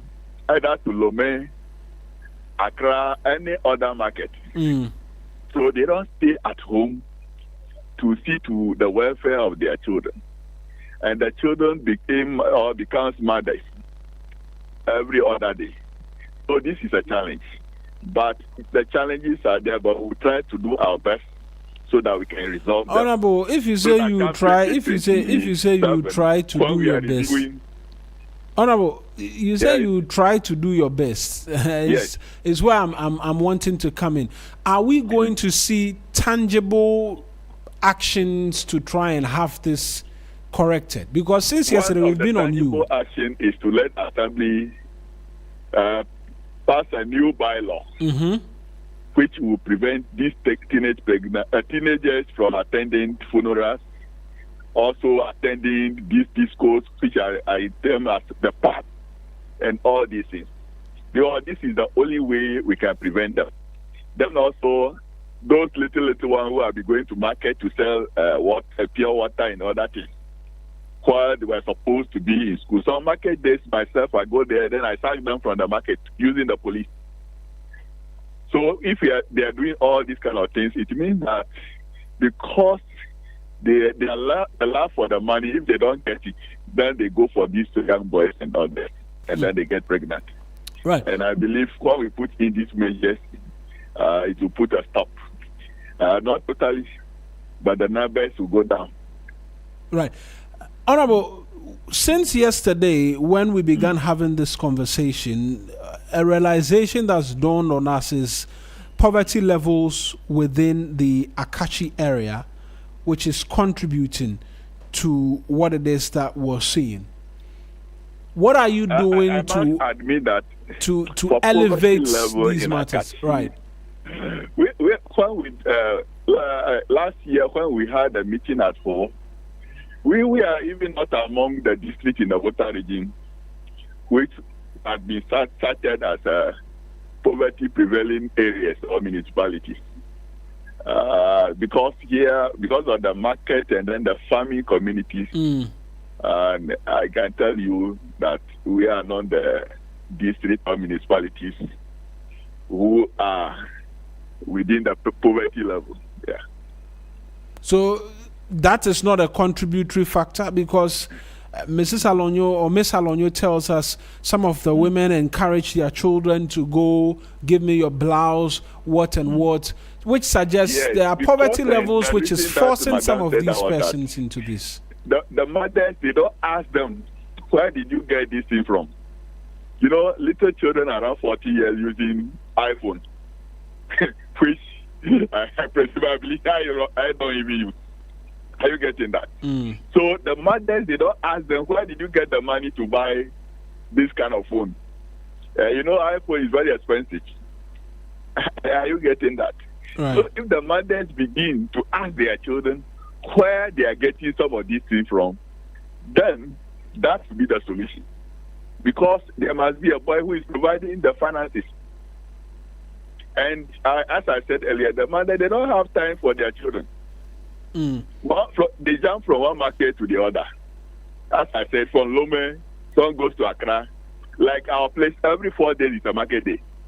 So after Akachi market, tomorrow is Akachi market day. The next day you see a woman going to Dabala. After Dabala, you may see her either Bozoma or Lome or Home market. Then the next day is Kita market. Right. So this kind of activity is affecting the girl child. Right.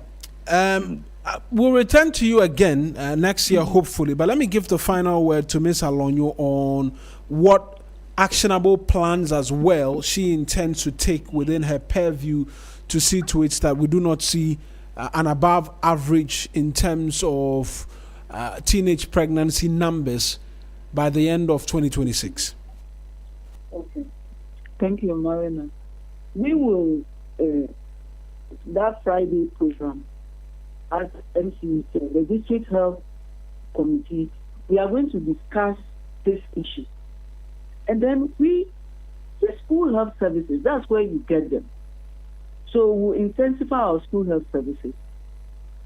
Sometimes we show them films, show the anatomical pictures for the girls, what you should expect, the menstrual cycle. We talk about all this. When you are having your menses, what happens if you have sex, unprotected sex. So we'll intensify our school health, our home visits, we'll intensify it also.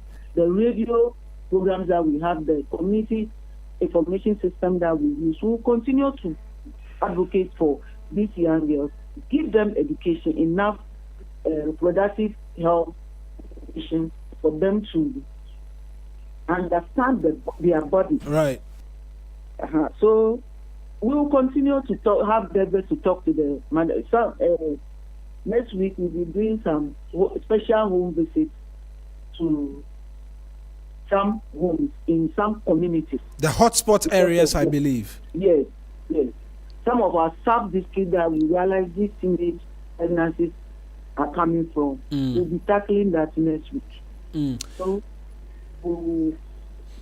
only.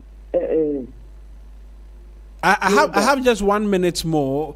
We've identified we've identified the areas where we're recording the teenage pregnancies in the high numbers within the municipality, which areas we get a lot more of these numbers from, and we're taking the interventions there greatly. Yes, but I don't want, since we are on air, I don't want to specifically mention the sub-municipalities where they are coming from. But I want to assure you that we'll work on it as we did in 2025, that we saw some reduction. We'll continue doing those things, debits and all that I've said earlier. Right then. I appreciate you, and we'll return to have a conversation again on this subsequently, maybe half year, to get an update on what the situation is. That's Miss Justine Alonyo speaking to us, as well as the Municipal Chief Executive for the area, Daniel Dagba, here on the 3FM Sunrise. Woo House Entertainment. Most of the good girls, them gone back.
The Electoral Commission has reiterated its commitment to organizing free and fair elections this December.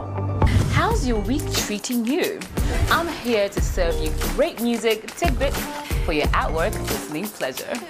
Rastafari, Rastafari, Rastafari. Our Father, who art in Zion, Kanamawe, Kanamawe, Kanamawe. Oh, turn it up! Coming to the mountains, sight I and I grandpa. It's time to drive you home in style with great music at the 411 and all your favorite stars, what's happening around town, and so much more. And in the headlines today, the two leading political parties have been addressing the public on allegations of corruption. The Black Stars coach has unveiled his squad for the upcoming games, and there are some interesting names. Pull up! The weekend is here and it's time to turn up. Get your dancing shoes on, Lego. We really do have it all. It's a premium mix of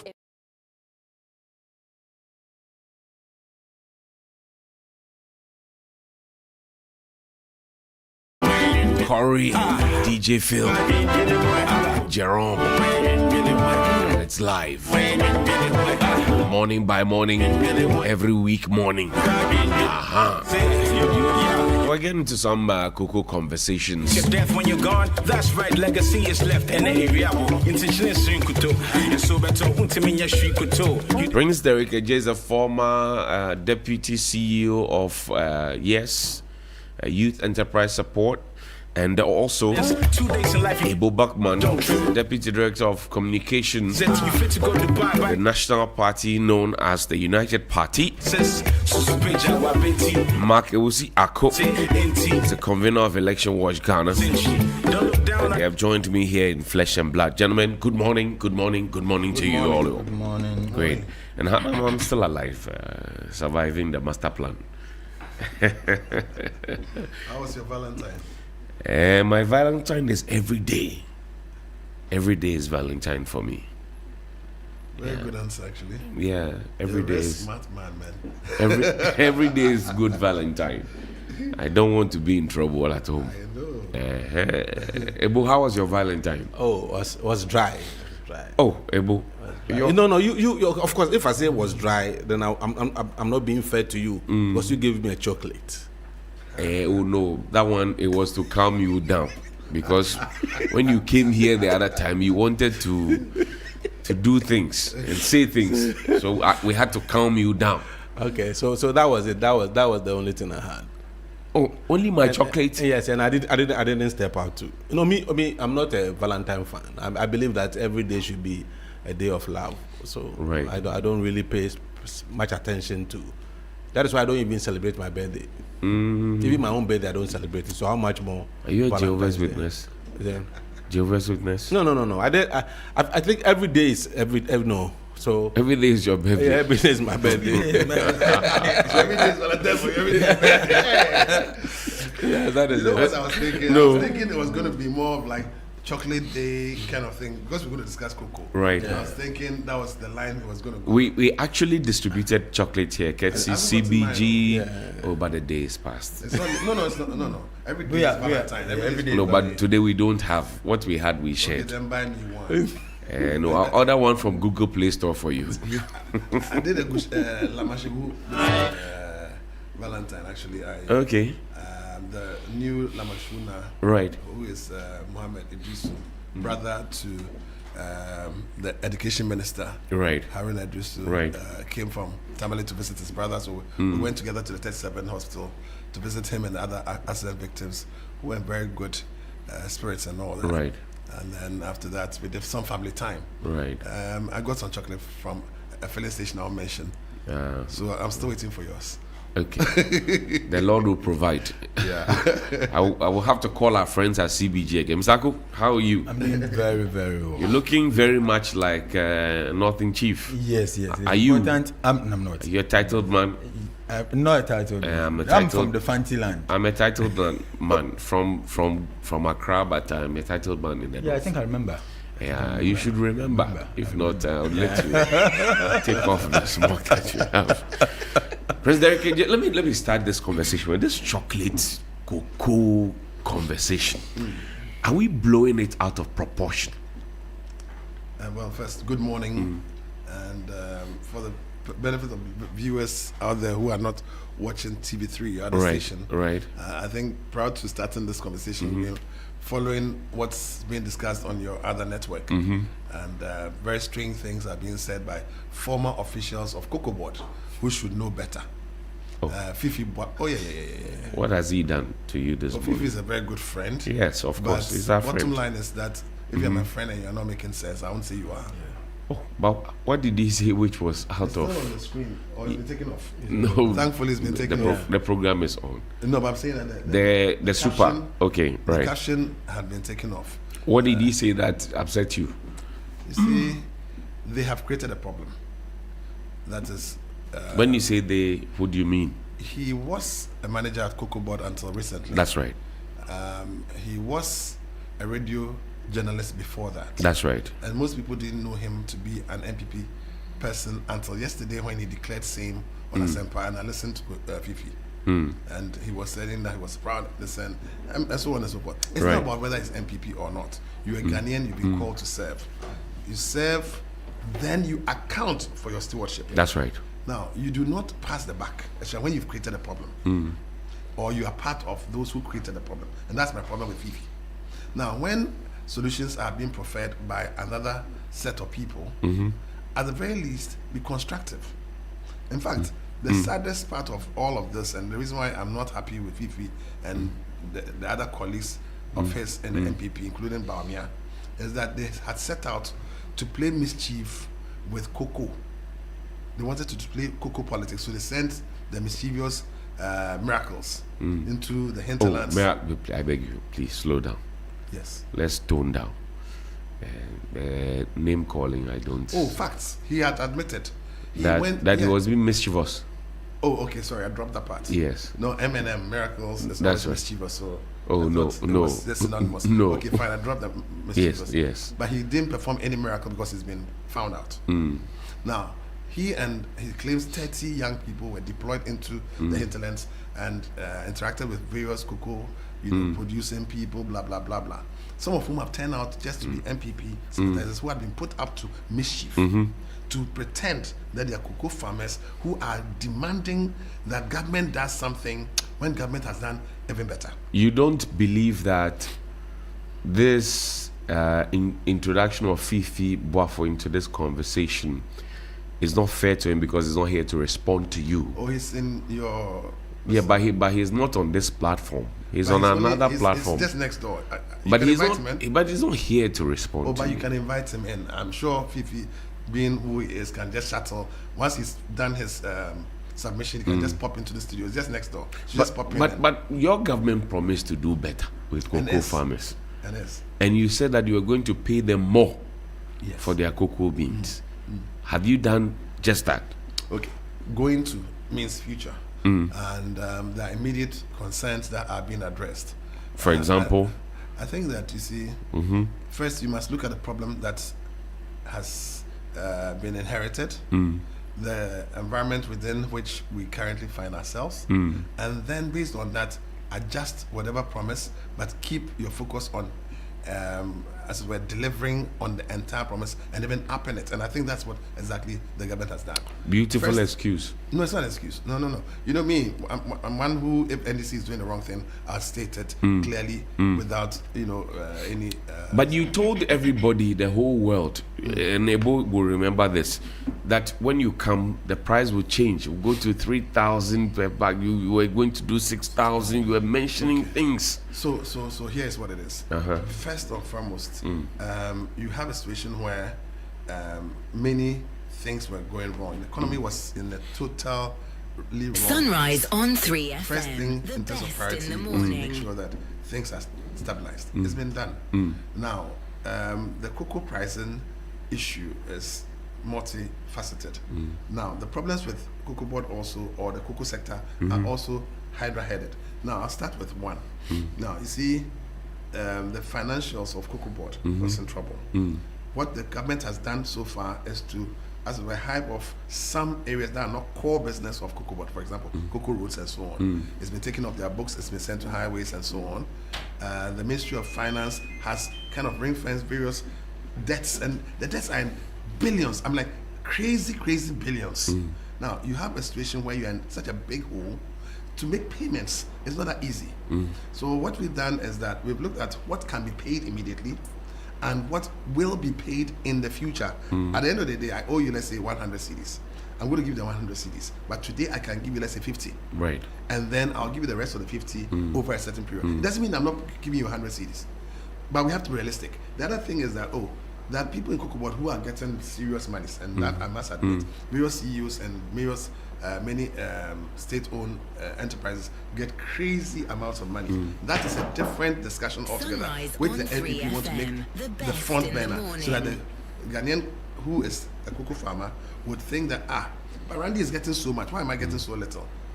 Now, Cocoa Board has decided... But what Randy is getting now, Dr. Randy Abbey is getting now, it's not any different from what Honorable Boahin Edu got. Exactly, but you see, that's why I use the word mischief. They are putting Randy's picture on the Cocoa Board, what do you call it, CEO, allowances and stuff, and they have made a page out of it and are selling it. Is it not because Dr. Randy Abewale, who was practicing actively as a media man, was asking very tough questions? So, but Fifi was too. Fifi hosted Oman FM. That's right. Boiling Point and all of those. I don't hold it against any journalist to ask tough questions. That is what journalists must do. In fact, that is what we must all do as citizens of this country. So that's not a crime. But what I'm saying is that the mischief is that you put a certain person's picture on the thing as though the person is the first person who is getting it. Right. As opposed to the fact that it's something that's been there. And I'm not saying it is right. We need to rationalize these amounts of monies that are given to CEOs, CEOs and other state institution heads and other functionaries of even government, not necessarily the heads. Right. Because look, at the end of the day, it comes from the common public purse. But these are the same people who have stolen the public purse. They have taken the purse away and they are crying louder than who took the purse away. Bawumia took. Look, okay, who was in charge of the economic management team? Was it Dr. Bawumia? Yes, he was. Okay, well, he claimed Ken Ofori-Atta didn't allow him, but he was together with Ken and Addison. Now, by the time they left office, there was an economic management team. Yes, and he was a very solid one. Very solid team. There were two types. Really? There are two. There were two types of what? Yeah. Some major decisions were taken between Bawumia, Addison, and Ken Ofori-Atta. I don't know about that. Oh, yeah, and I'm telling you this. Of course. I've heard that. You used to be a member of the NPP. Of course, sorry. No, that's fine. And you are saying that your people, that was what your people did. Major decisions. Even some before of the you broke decisions, away from them. No, I even broke away a long time ago. But the point is that in your heart or bodily. Or bodily. You left. I left. I left. I ran away. What made you leave? I mean, if you are living in a compound house and the house is so dirty and you've been complaining and your co-tenants are not prepared to make the place clean, you clean it up, they mess it up, you leave, you locate, you don't stay there. So you and Dr. Kennedy and Professor Frimpong Boateng share the same principle yes. That there's supposed to be a fake and a real. The fake one is the one, and I took NPP and made it fake. That's all. Oh no, you are not being fair to him. No, it's president of the Republic of Ghana, who did a lot of good work for farmers, fisher folks. We're talking about cocoa farmers, this is how you. Are you talking about Nana Akufo-Addo? Yes. Why? Okay. I think we can defer this because I'm just the car that I took. We used rage, so I saw the A there. You saw what? The whole $97 million hole. That's the legacy of Akufo-Addo. Prince, let's wrap up so Mr. Aku can come in. See, the mischief didn't end there. These guys took the public purse away. They stole the contents and took the purse away. They looted everything in sight and every land. And you see, Cocoa Board participated in that looting of land. How did they do that? I hold here some documents. I didn't want to come and just talk without this then. Look. What document is this? These are signed board minutes of the Trade Fair Company. How did you get this one? Were you a board member of Trade Fair Company Limited? No, or because you are an indigenous of La, so this is a compilation of their board minutes, criminal, self-indicting minutes, which formed a part of a document, a petition I sent to the Speaker of Parliament to stop President Akufo-Addo from selling the trade fair for $2 billion to Stella Holdings, about 50% of that to Stella Holdings. Now, you wrote to the Speaker of Parliament? Yes. In fact, Ama Kofi-Buah, then as ranking member, assisted me greatly, and I commend him. Today, as Lands Minister, I expect that he will do the needful and retrieve that land as well. Has he done that? From here, I'm going. That's why I'm wearing my battle Lamushku dress. I'm going to the Lands Ministry. It's not just that one I'm going after. I'm going after the $12 million cocoa board payment to University of Ghana for the land. For the 12 acres of. What do you have against cocoa board getting the new head office? $12 million. Do you know what that can do to cocoa farmers? Palugu multipurpose dam. The Palugu dam would have aided us in having maybe at least tomatoes, and people would not have gone to Burkina Faso. So I'm saying that we use that for feasibility studies. No, but then you're saying that Bawumia is responsible for the death of the 8. I didn't say that. You are saying that. No, I'm not saying that. I'm not concurring with you. I disagree with you.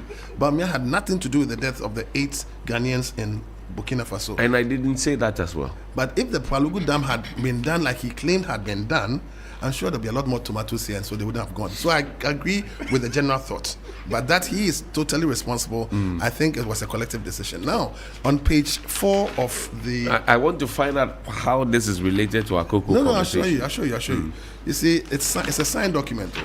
This is signed by the board chair and the board secretary, one Cassandra Backenstein. Cassandra A. Backenstein. Right. She signed, and Magdan signed as chairman.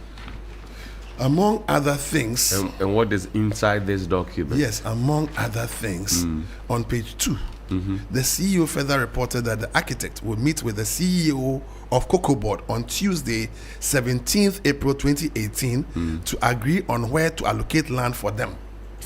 Cocoa Board had requested for 50 acres of the redevelopment land, though they were still not decided on what use to put the land. This is what Cocoa Board was doing with monies. These monies were paid. I want somebody to tell me, at least there's a new CEO, he should tell me. Just like the new CEO, that's Randy, told me that $12 million had been paid to, listen, I am not CEO of Cocoa Board. He holds the responsibility today.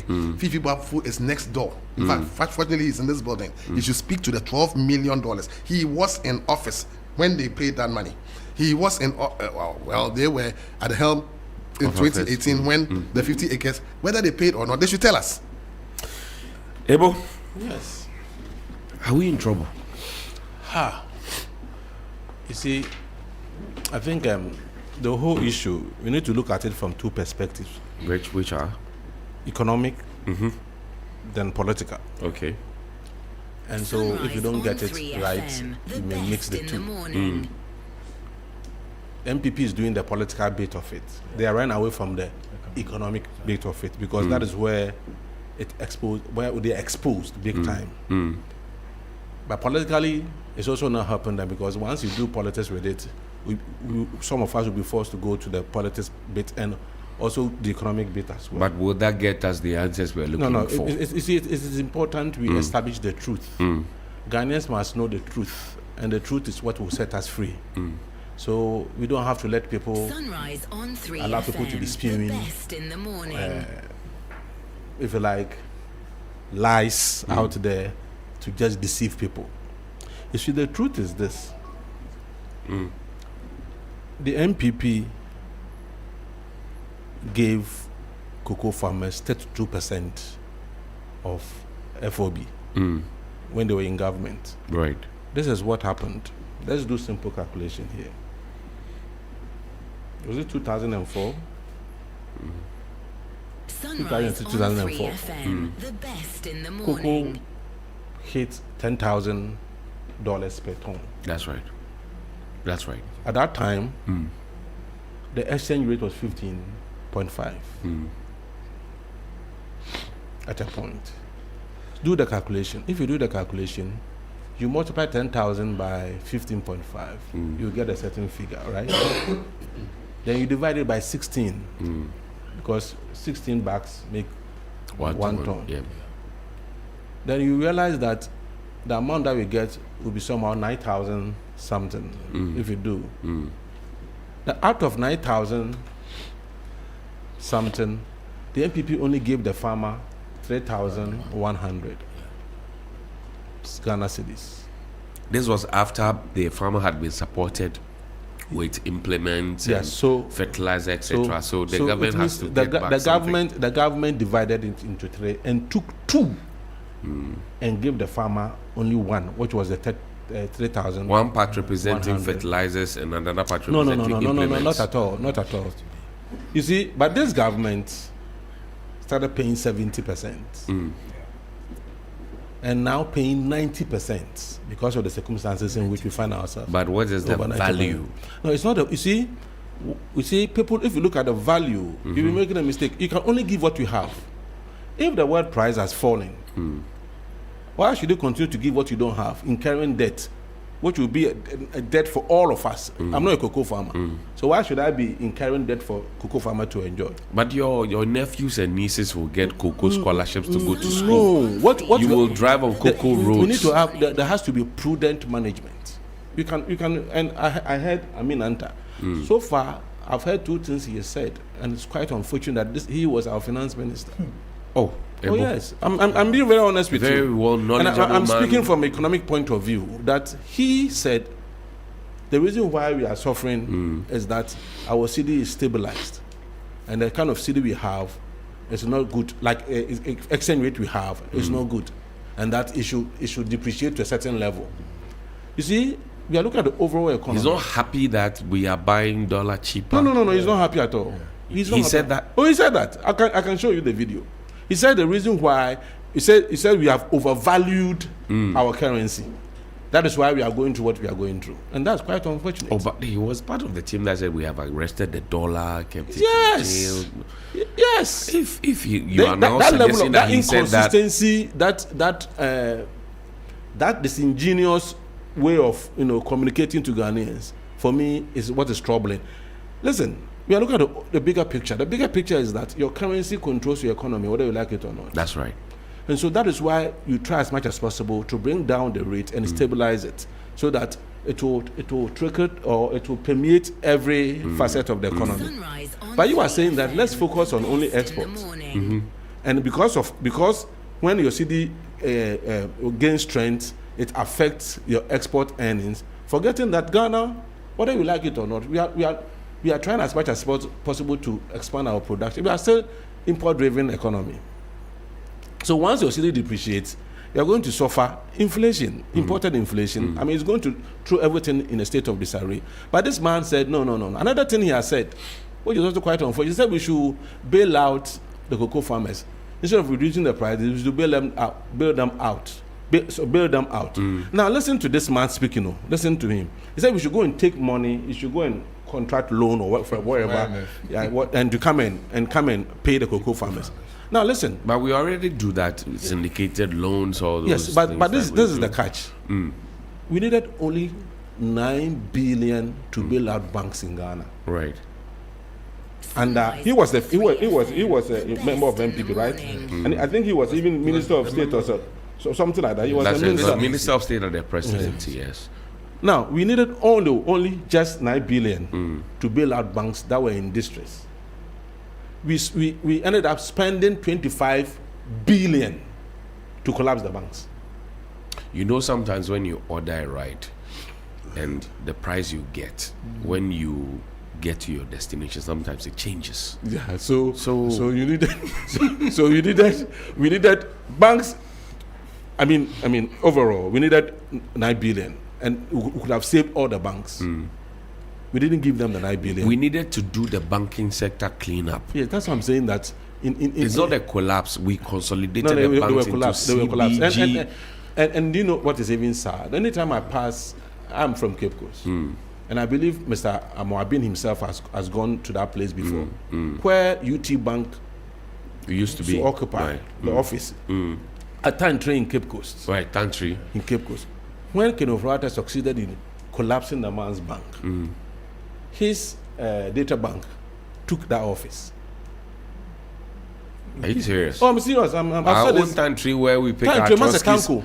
Master Tanko fitting shop, yes. just beside Master Tanko fitting shop. I know Tantri. So where UT Bank used to occupy, when the bank was collapsed, when the banking sector cleaned up. No. When the bank was when the banking intentionally sector collapsed. cleaned up. But they could have bailed them out. They're talking about bailout now. The same people are talking about bailout now. But President Mahama at the time gave them money to bail themselves out, and they decided to use the money for other purposes. So what the point I'm making is that they don't. You see, this whole conversation should be left for some of us to talk about. Ghanaians and MPP, they have no moral turpitude, moral authority whatsoever to be talking about the things they are saying. No. Let's be serious as a nation. You were given 8 years to manage an institution, and the kind of debt, the kind of mismanagement that went on in that administration or that institution, you now have the effrontery to be questioning those who are trying to correct the mistakes or your wrongs or your mess. But you saw that TV3 story where a cocoa farmer said he was going to, cut these cocoa trees and use their place for galamsey. And the government at the time came and said, no, don't do that. We value you. Is that not good enough? No, listen. We need to value our cocoa farmers. That is why I'm excited about this automatic adjustment thing that the president has introduced, and that he's going to give them minimum guarantee, 70% guarantee, that no matter what, the cocoa farmer will be given 70% of what is due him. Now, listen, I said MPP paid only 32% to farmers. At that time, because of the depreciation of the cedi, if you do the calculation now, you realize because the cedi has come down, because whatever you have to multiply by the exchange rate. The value was the same. It wasn't the same. The value wasn't the same. 15.5 during MPP time. Now you have 10 point something, right? So certainly, if you are doing the multiplication, the in terms of absolute figures, it will come down. But it is good for the economy. No, but Dr. Minanta disagrees with you. Yeah, that's what I'm saying. That unfortunately, he was our finance minister. Oh yes, if somebody has that kind of thinking, that our city should depreciate to a point. Look, why do you think we are having low fuel prices? It's because of the strength of the city. Why do you think? No, global prices have dropped. No, but so if the global prices drop and your city is depreciated, you still suffer. That is why Bawumia. Dr. Bawumia. Oh no! When we are talking, you see, politics it is not out of disrespect. Take your time, Dr. Bawumia. It is not out of disrespect that we say Kufuor or Akufo-Addo or Mahama. No, it's like it's become political. Yeah. No, so Dr. Bawumia. Okay, Dr. Alhaji Mahamudu Bawumia. He said, when you are in doubt, what has Timothy done? He said, when you are in doubt, check the exchange rate. So, which means the heartbeat of every economy is exchange rate, especially when your economy is predominantly import driven. You look at the exchange rate. In our economy, whether you like it or not, is import driven. We import almost everything.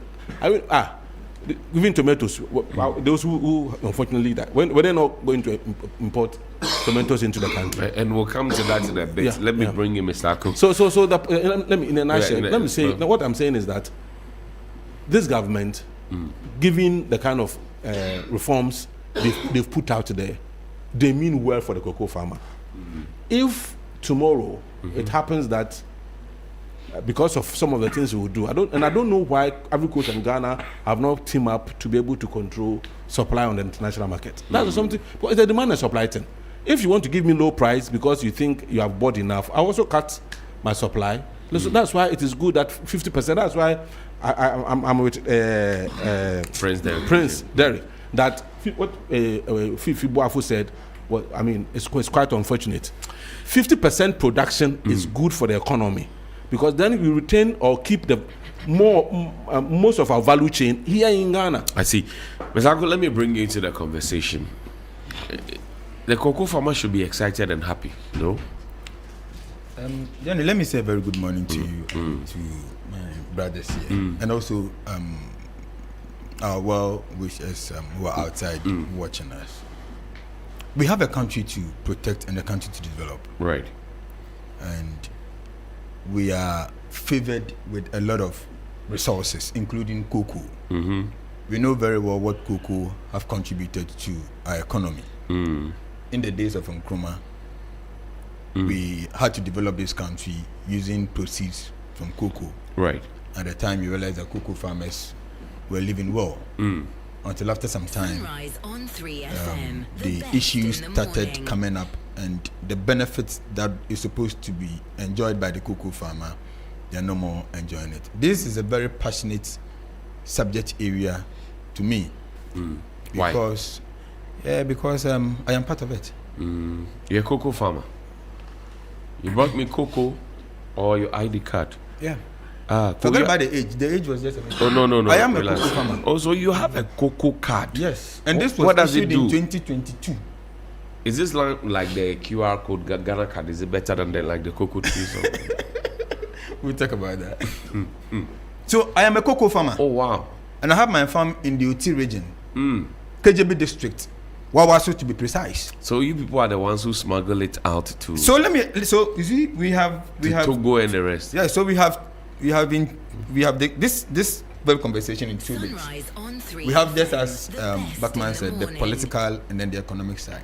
When you even come to the economic side, we have those running the cocoa board who have their own calculations and their explanations, and we farmers also down there have our own explanations. So let's take a little bit of our time so I can explain. You this. can go there after you answer my question. That you are the people in the Volta region or T region who smuggle the thing to Togo. So in 27 September 2024, we realized that there was some sort of smuggling going on within the cocoa areas. You saw it? Oh, these are evidence. You know, this was Did they published. smuggle some from your They farm? smuggled. So let me explain. Let me explain. Around that time, I came out myself in the media and said that people are smuggling cocoa to other neighboring countries. And it wasn't that Ghanaians were picking the cocoa bags and taking them to Togo. But the Togolese themselves were coming into Ghana. And when they come, what they do is that they look at the price, because our price was cheaper compared to theirs. I'll give you the price too. Right. And so they come to the farm. When we are done with the plugging and fermentation and drying and everything, they give you a price. So when you dry the cocoa, they have a price they give you. If the pods are on the tree, they have a price they give you. They get workers to plug the cocoa pods down. They go through the fermentation process. If it's also at the fermentation process, okay, with the farmer, they have a price they buy. And if you compare the prices, in fact, it was very, very good. As at when Cocoa Board was paying Ghanaian farmer 3,100. Togo was paying 7,000 and over. But Togo did not buy fertilizer and input for you. So it is not about Togo did not buy fertilizer. It is about it for me. That is why I came out publicly to say that people are smuggling cocoa, and that we should be very, very careful about what we are doing. I stopped my boys. I'm an absentee farmer. Okay. We have a present farmer and absentee farmer. I go there when there's a need. You like to do political talk. Exactly. But you don't like the bush. No, I like the bush. I like the bush. So I told my guys, look, let's not smuggle the cocoa. After how many rounds?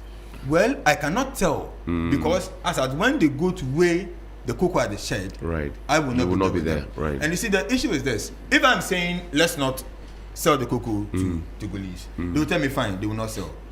So if I have about 20 bags, they will calculate 3,100 multiplied by the 20 bags and give me my money. And still when sell they it. go to sell, will you know? You will not know. The difference is 3,000. Exactly. 3,000. And this happened because at the time, the FOB price, that's the free on board price, was very high. Okay, but Ghana decided to give us 3,100. Meanwhile, Ivory Coast at the time was paying about 7,000. Togo was also offering about 7,000. And if you check the statistics, you realize that at that particular time, Ghana was not doing well when it comes to cocoa production. The tons had dropped. 2024. Yeah. 23-24, where Cote d'Ivoire shot up to about 2 million metric tons of cocoa. Ghana was hovering around 600,000. This time as we speak, Ghana's cocoa would increase a bit simply because, let me do these calculations for you. Now, I saw a circulation of a memo going round that came from Ivory Coast. Right. And they call it this. They call this the CCC. That is the Coffee Cocoa Council. Okay. They, regulate. That's right. Their cocoa sector. What they are giving out is 2,800 CFA, and it is in the document. All right. And if you tabulate that by 64 kg, you are getting 179,200 CFA. All right, which translates to 3,553 Ghana cedis, way higher than what Cocoa Board is giving us in Ghana. But what is happening is that this is the base price. Unfortunately, the buyers are not going by these regulators amount that has been quoted. Why is that?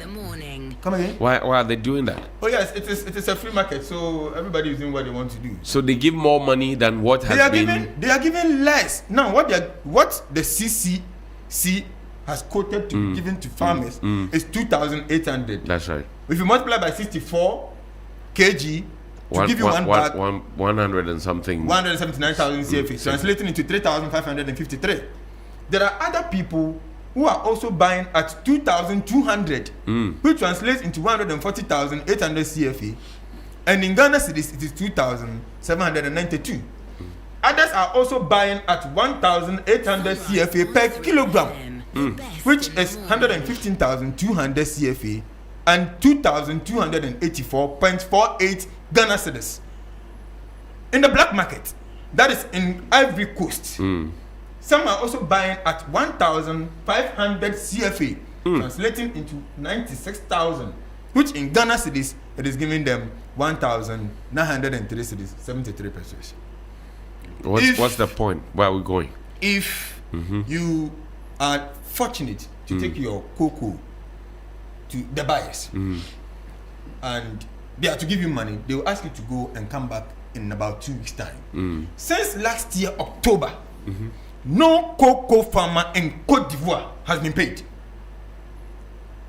So our cocoa farmers here are what? We'll get there. Are they making? No, we are there now. Our cocoa farmers asking for more than what?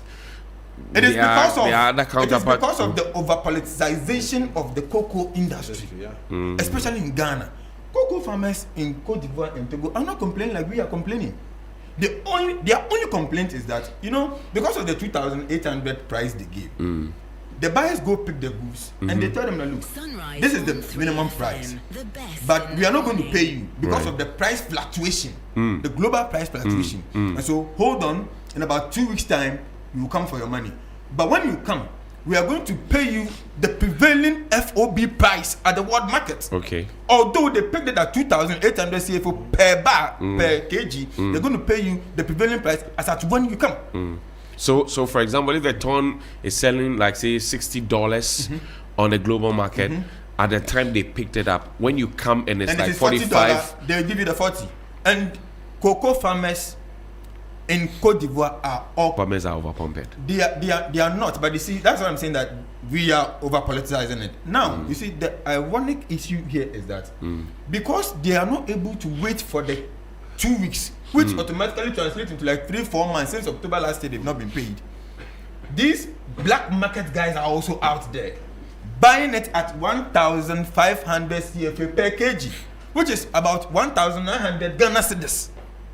And so what is going to happen is that now if you go to Togo, they are also buying at around 1,800 and 1,900 if you translate into Ghana cedi.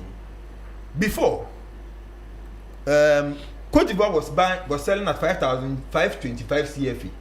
All right, and now it has been reduced to 2,240 CFA. Almost about half of it is gone off. And that is why black marketers are buying at 1,500, which translates into 1,900. So what is going to happen is this: Cocoa Board will still incur a big challenge. They will still incur cost. The reason is this: now, Dr. Randy Abe met cabinet, and the finance minister, through the president, ordered that they pay cocoa farmers. And at the time, the data available was 51,000 metric tons. As we speak, we are hitting around 70,000 metric tons. So we ask ourselves, where did the remaining come in? And how did they come in? Because you stopped smuggling, right? So Because people are now smuggling from Togo and Cote d'Ivoire into Ghana. If you compare 1,900 to 2,500, which one will you go for? So they are also smuggling into Ghana. Togolese are smuggling because our prices are better. You know this for a fact. I am a member of the Cocoa Farmers Alliance of Africa, the Ghana chapter. I am a member. And so we issued a statement when Cocoa Board brought this price to 2,500 that although we are not happy for cocoa farmers, all we want to see is that our cocoa price should be appreciating year in, year out. Unfortunately, when it comes down, in fact, it is normal with every human being. Emotionally, we become triggered that why is it going down? However, I am saying that no serious cocoa farmer, will cut down his cocoa trees. No serious cocoa farmer will do that. So the ones we see, they are jokers. They are just for the antics. Do you know the energy it requires to cut down about an acre of cocoa farm? And what we also know is that whatever the dynamics are,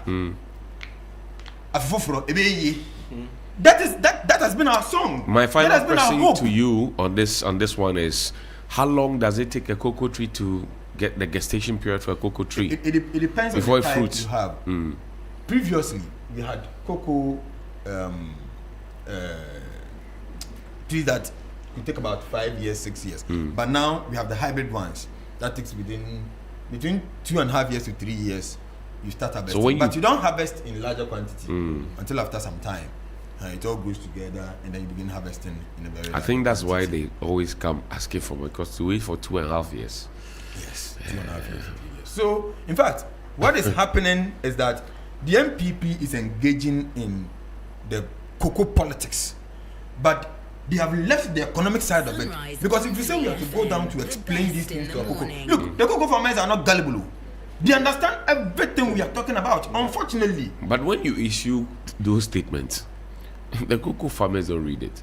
No. They would listen to Dennis Abuaji, who's in the cocoa farm with them and talking to them. No, it's around 9. But then it's almost at this time 9 o'clock, every cocoa farmer is in the farm. When I go down to my village, to the cocoa farm, I hardly could listen to radio, I hardly could watch television, I hardly could get internet to even check what is going on.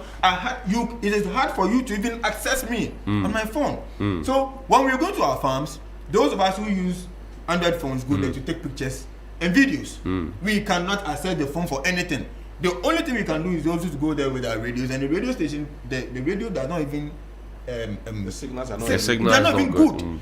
We spend our whole time in the farm, come back in the evening, get back, go to one of the blue kiosks somewhere, go take 1, 2 or short, and come and eat. Do you go alone or with your girlfriend? Oh, alone. When I go there, I go alone.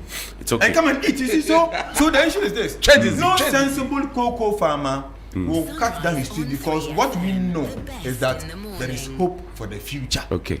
So the MPP should stop what they are doing. We'll keep that hope. It's okay. I should hold on. Slow down. Prince, let me bring you in. This tomato people, and how they died. Their own tomatoes. Yesterday, somebody shocked me. Saturday, Jane Barton said, all the tin tomatoes we eat is flour, fat and color. Yeah, that's true. I was shocked. No. These things have been going on. Are we serious? It's not just tomato paste. There are all manner of things that have been colored, all manner of things that have been adulterated, even medicines. And so on. So it's true.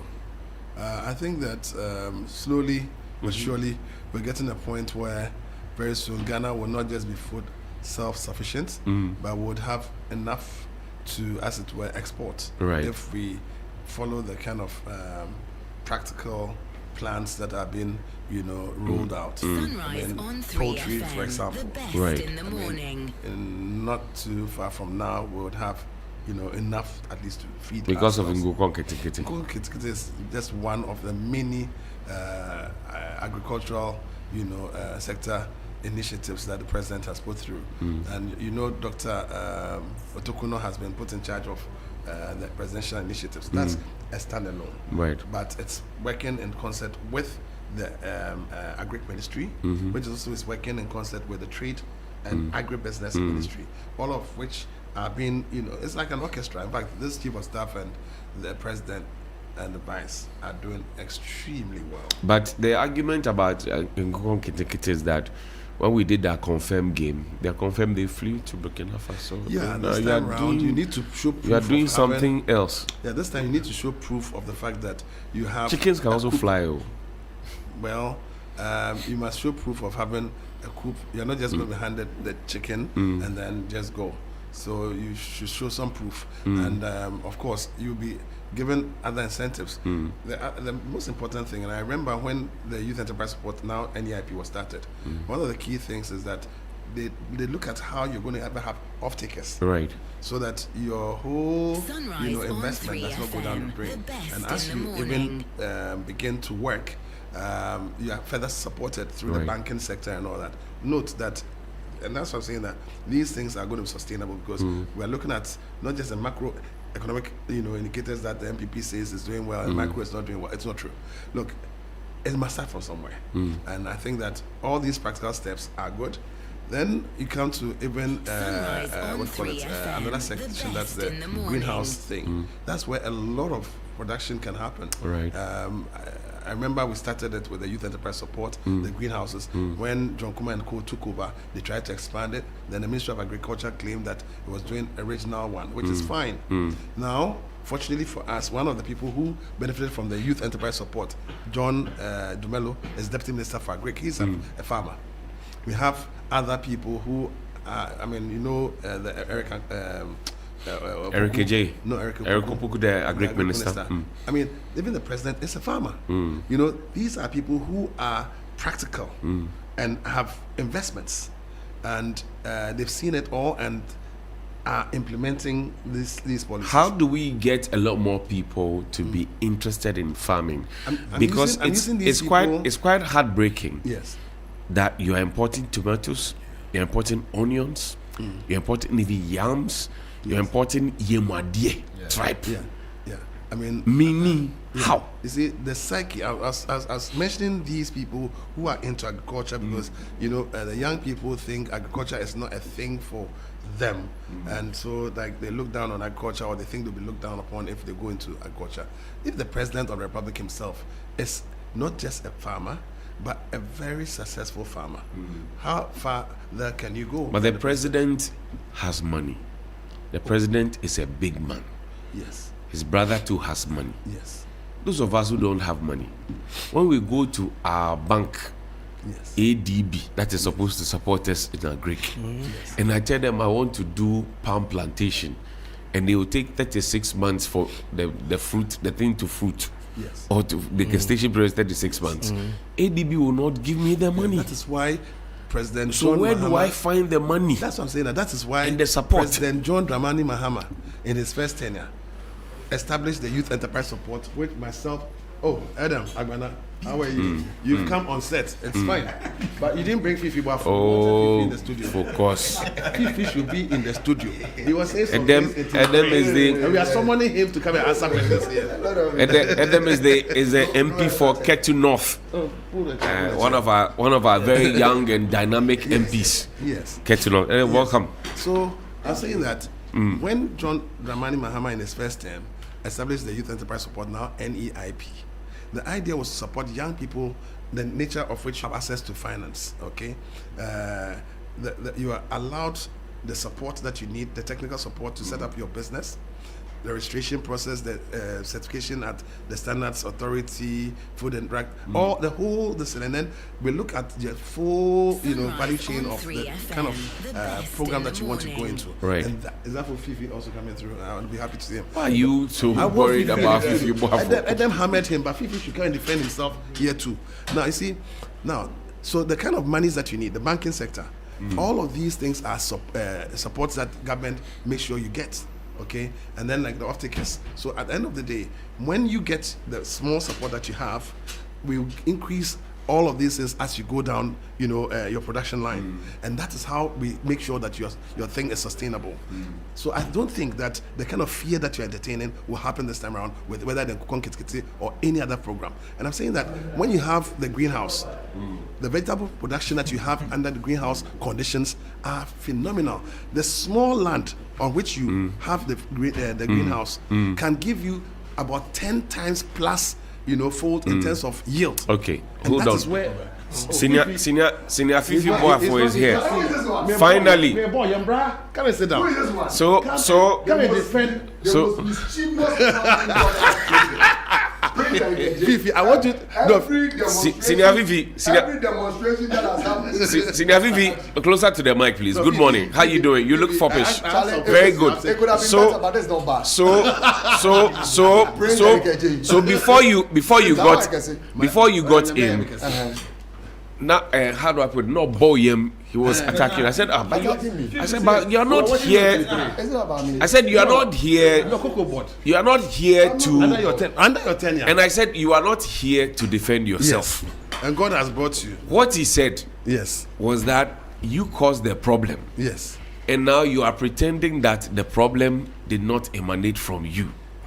What he is now? Him and the team. Relax. I've asked the question for you. The question you put to him. Now, okay, I was not even here. He was putting questions. Yes, and I said, we're watching you. So I told him that it's not fair to you. So now you are here. Yes. Let me do the Audi altering pattern for you. Yes. Yes. And the mic is open. And I'm here. Yes, sir. Okay, thank you. Yes. I believe that Cocoa Board over the years has had its challenges, fair share of challenges. And the challenges, you cannot just say that it happened under one administration. Right. Every administration has had its fair share of challenges.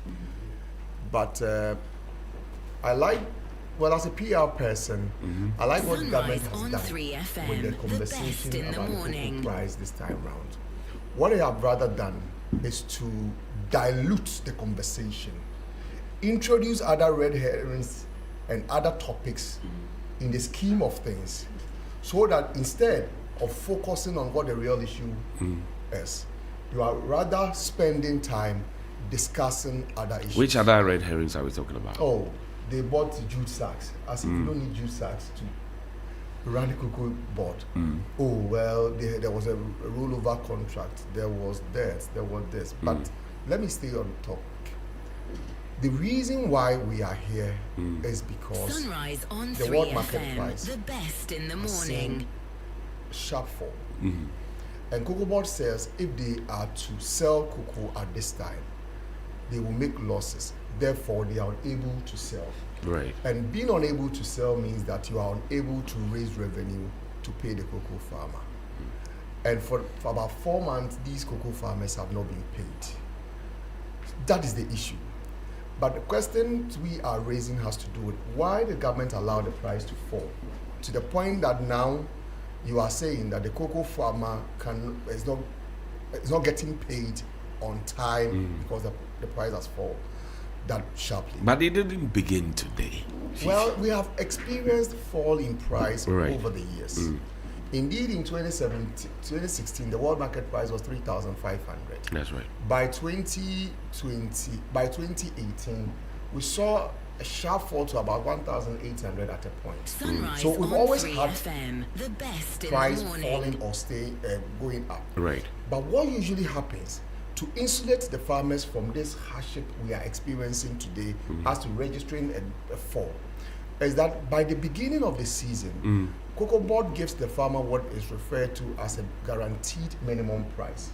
And you arrive at a guaranteed minimum price when you take into consideration the forward sales you have done, the stocks you have available, and how much you intend selling them. And this intention or this assumption is not based on just FM, it is based on studying the market and your ability to achieve that. So you are able to give, and of course you also take into consideration rollover contract, if any. And that is how you are able to guarantee that price. And it's important to guarantee the farmer that price because based on that assurance or that guarantee you give to the farmer. That is when the farmer is able to say that, okay, let me spend X amount of money on my cocoa farm, because my expectation is that at the end of the season or at the time I deliver my cocoa, I will be able to realize this amount from the market. Ebo, for example, is not happy that Dr. Amin Anta says we should go and look for money to come and save the cocoa farmers and give them money. That is Ebo's, he's an individual. He has his personal opinion, and we must respect that. I do not think that we, I'm very democratic. I hold a personal view.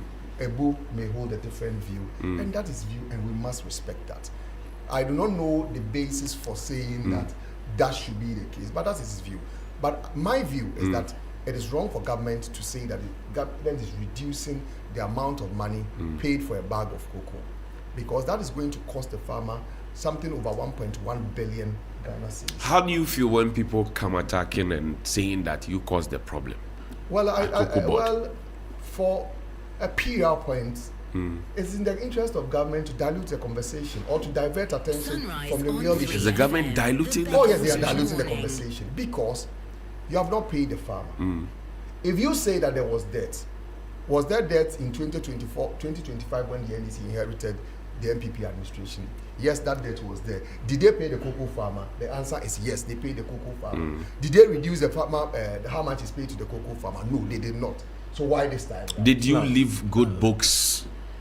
See, I'm saying that, and you've fallen into that trap by getting into the tangential issues. I'm not saying that we cannot discuss issues about cocoa board finances. Sorry, I don't know how. Hold on, Ebo, please hold on. There are two. You had the chief executive of cocoa board when he took over. Right. Which one? Traveled. Dr. Randy Abiy, right. When he took over, he traveled across the length and breadth of all the cocoa regions in this country. That's right. Extensively discussed cocoa board financial situation. He's done that. And no one has begrudged him. Right. Dr. Randy Abiy, he went to the cocoa farms. When he took over, he went round every cocoa district. He engaged the farmers. He discussed the situation he inherited. Nobody had an issue with him. Yes, of course, when the MPP took over, the MPP also talked about what That's right. Dr. Boahin, Honorable And the point is that after 1 year in office, you did not have a problem paying cocoa farmers. You did not have a problem maintaining the price. The moment it became an issue, so let's go and talk about cocoa board debt situation. Because you know what? What cocoa board needs is that the 60-40 arrangement we have where we are asking the buyers to release money for the farmers. Sunrise on 3FM. All that it does is that, so I have employed the mischievous Prince Derek J, the most mischievous man I found in Accra. You're not defending me. Come on, but why? But he said he knows you from back in the day. Yeah, Charlie. Show me now you have even show me your friend, and I'll show you your character. He said now you have even put on small weight. I was just when he was doing the proper mischief, Charlie. He wasn't. No, I'm not Miracle Sabaji is a mischief man of your team. So, but Fifi, why are elements of the MPP in the cocoa farms trying to engage, trying to pretending to be farmers? That's not fair. Some of them are even delegates. Fifi, I saw them. I saw Dennis Abuaji. Some of them are even delegates. Cocoa farm talking to them. I saw them at press conferences. Is there something wrong with Miracles talking to I didn't say there's something wrong. I'm asking why are they there? Well, Miracles is there as a Ghanaian, is a political actor, is someone who is interested in what happens in this country. If something which is as significant as cocoa farmers not getting paid for 4 months has happened, and he feels it's important to engage stakeholders, and if they have a problem with that, well, I didn't say that. I don't have a problem. I didn't say. Hold on.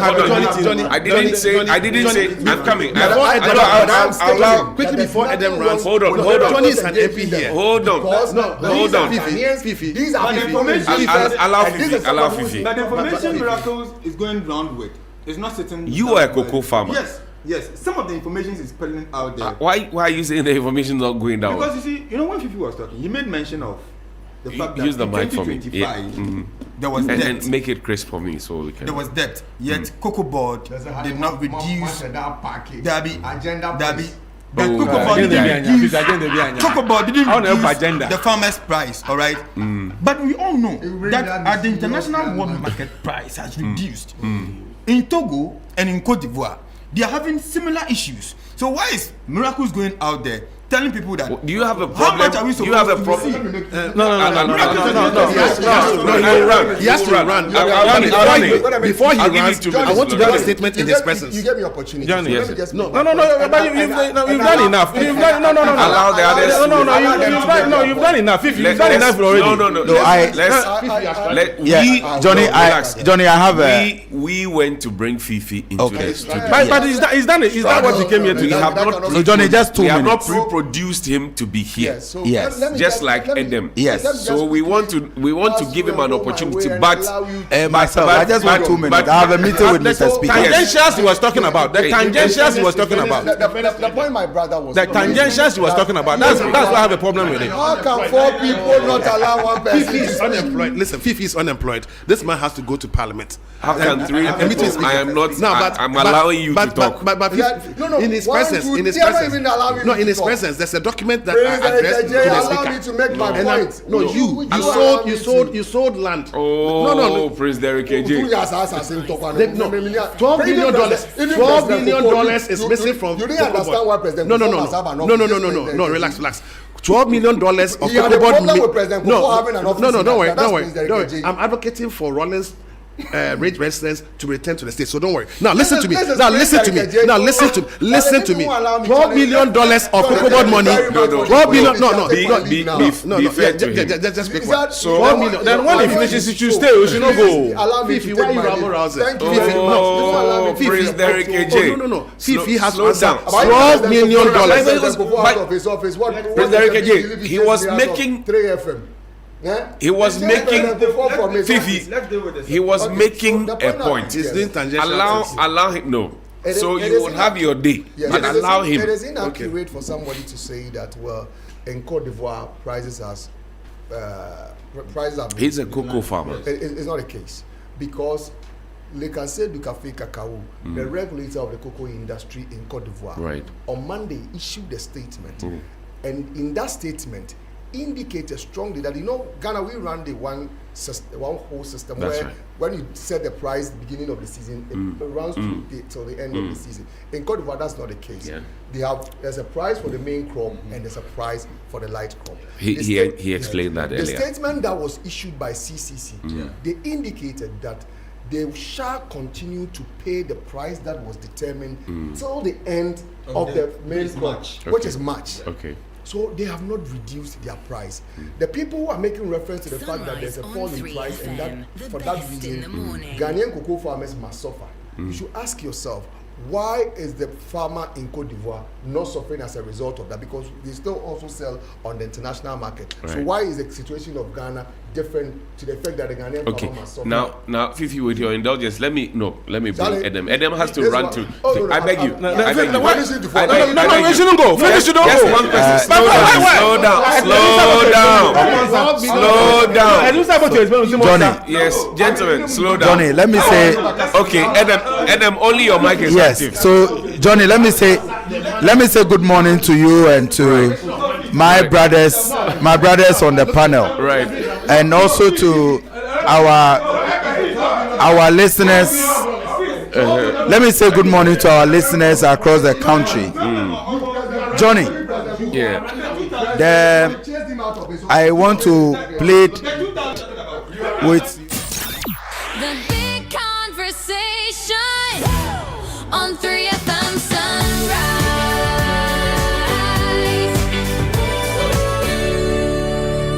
Okay, so Johnny, my brothers, relax for me. We have relaxed. Okay. Edem, let's hear you. All right, so Johnny, let me first apologize to your listeners that I may be running away because we have a program that Mr. Speaker is really different. So I just want to greet them and I also appreciate you for the good work you're doing. Thank you. But on the issues of cocoa, let me just make this point and make it forcefully that the NDC government did not reduce the price of cocoa because of the mess that we inherited from the NPP. it is a fact that we inherited a mess. It is a fact that Cocoa Board, when Fifi and his boss were there, when they were leaving, they left a debt of 32.91 billion. It's a fact which they've not been able to. He has admitted that. So it's a fact. It's also a fact that under the previous Cocoa Board management, they took a loan of 350 million USD to rehabilitate the farms. They could only complete 40,000 hectares out of 156,000. Out of 156,000. And yet there was not a single penny left of that amount. It is also a fact that the syndicated loan model, which was used in financing cocoa purchases for close to 3 decades now, that model collapsed under the NPP, because in 2023-2024 season, they took syndicated loan to finance the purchase of 800,000 tons of cocoa. They supplied less 334,000. Because of that, we lost credibility in the international market. And so the next year, which was the 2024-2025, the international financial institutions that used to give us the syndicated loan refused to give us, because we could not fulfill the obligations under them in the previous year. So when they are talking about forward sales, you do forward sales if you are able to take the syndicated loan, then you pay for the purchase of the beans ahead. So this 60-40 arrangement, which has created a bit of a challenge, it's something that they started under the NPP Are government. you doing what you promised the cocoa farmers? Yes. We promised the cocoa farmers at the time that we will give them 70% of the FOB price. Right. Today, even with the price reduction, we are offering cocoa farmers 92%. But you were specific on the figure. No, it is because at the time, it was calculated on the FOB price of the time. So if today, I look at the price of fuel and I tell you that if you are selling petrol for, say, 12 Ghana cedis a liter, I will be able to pay you salary of 10,000 Ghana cedis. Right. If the price reduces, you don't expect me to still. So it means you calculate the percentage, and that is what is it. So I find it difficult that they are this very simple calculation. Are you? As we speak is today, your government deflecting? No, and the selling government is red not herrings deflecting. to us. But what as we are doing is that we have identified a challenge. They left a mess. We are not complaining. In fact, some of the NDC members are angry with Dr. Randy Abbey. That oh, you went there, you saw the mess you inherited, and you were not talking about it. But you see, the job of a leader is not necessarily to complain about what you inherit. He has spent over a year fixing. He went around this country. But if you engage, if the mess you claim exists, yes, why aren't you arresting anybody to put them before the court to bring it to happen when? As we speak, President has directed. Cabinet has directed an investigation.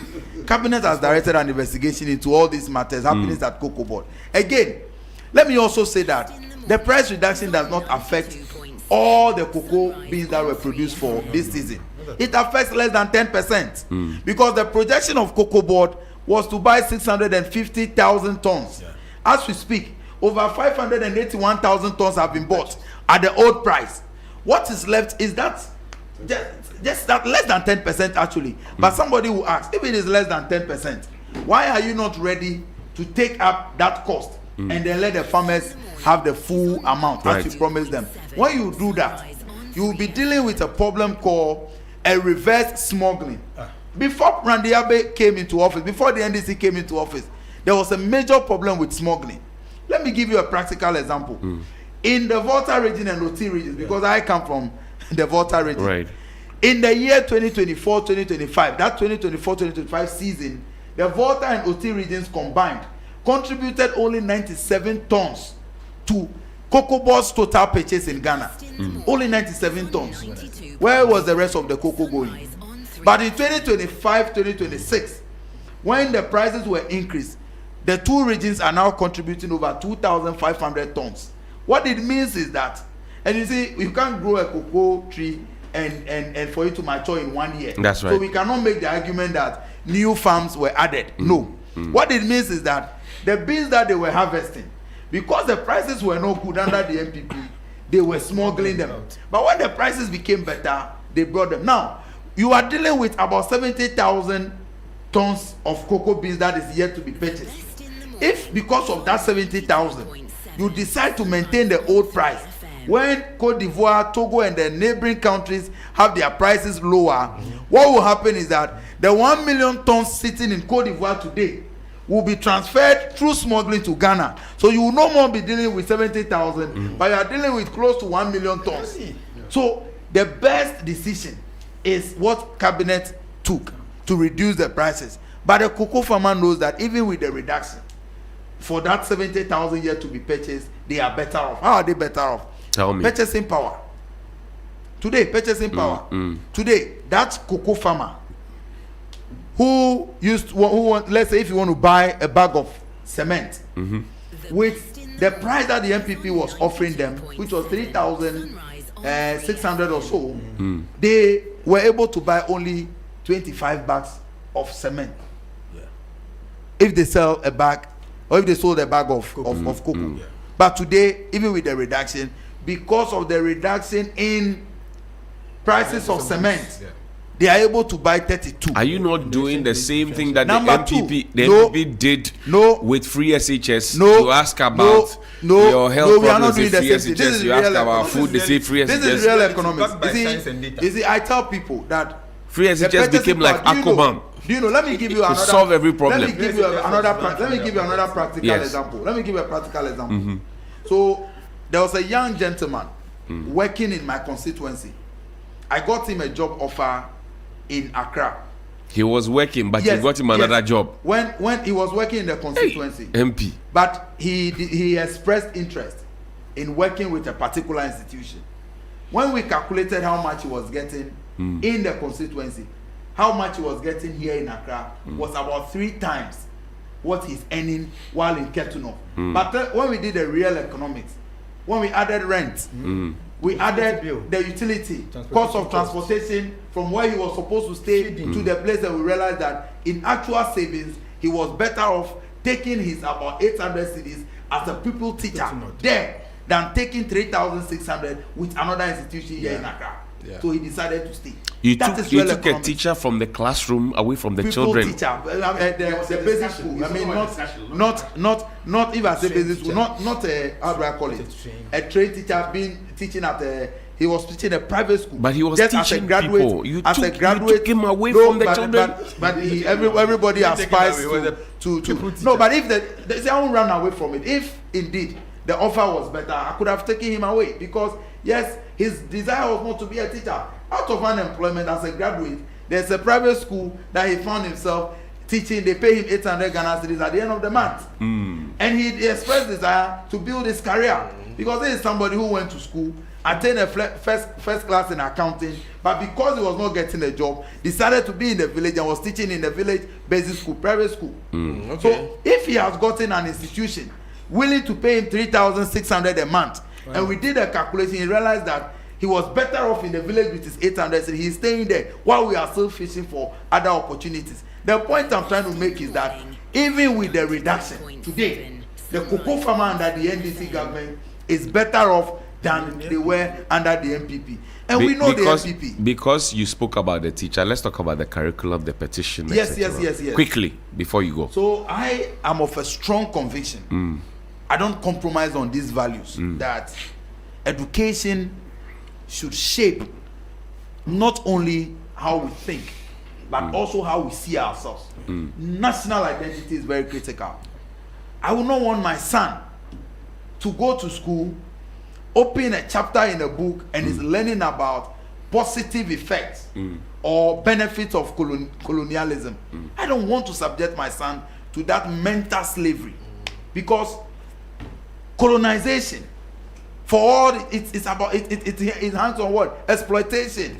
And the fact that our independence was taken away from us, our resources were exploited, and a certain perception created that we're not capable of managing our own affairs. So after several years of struggling, led by Nkrumah and Co, JB Danko and many others who contributed to the fight, and for us to gain independence, for us to now gain a Republican status, 50, 60 years later, your children go to school and they are going to learn about the positive effect of transatlantic slave trade positive effects of colonialism. And when you read the book, what are some of the things they say? Oh, they brought us a language, but for them, we would not have had the English language. But for them, we would not have had schools, infrastructure, and all of that. There are many countries that even before colonization, there was education. Yeah.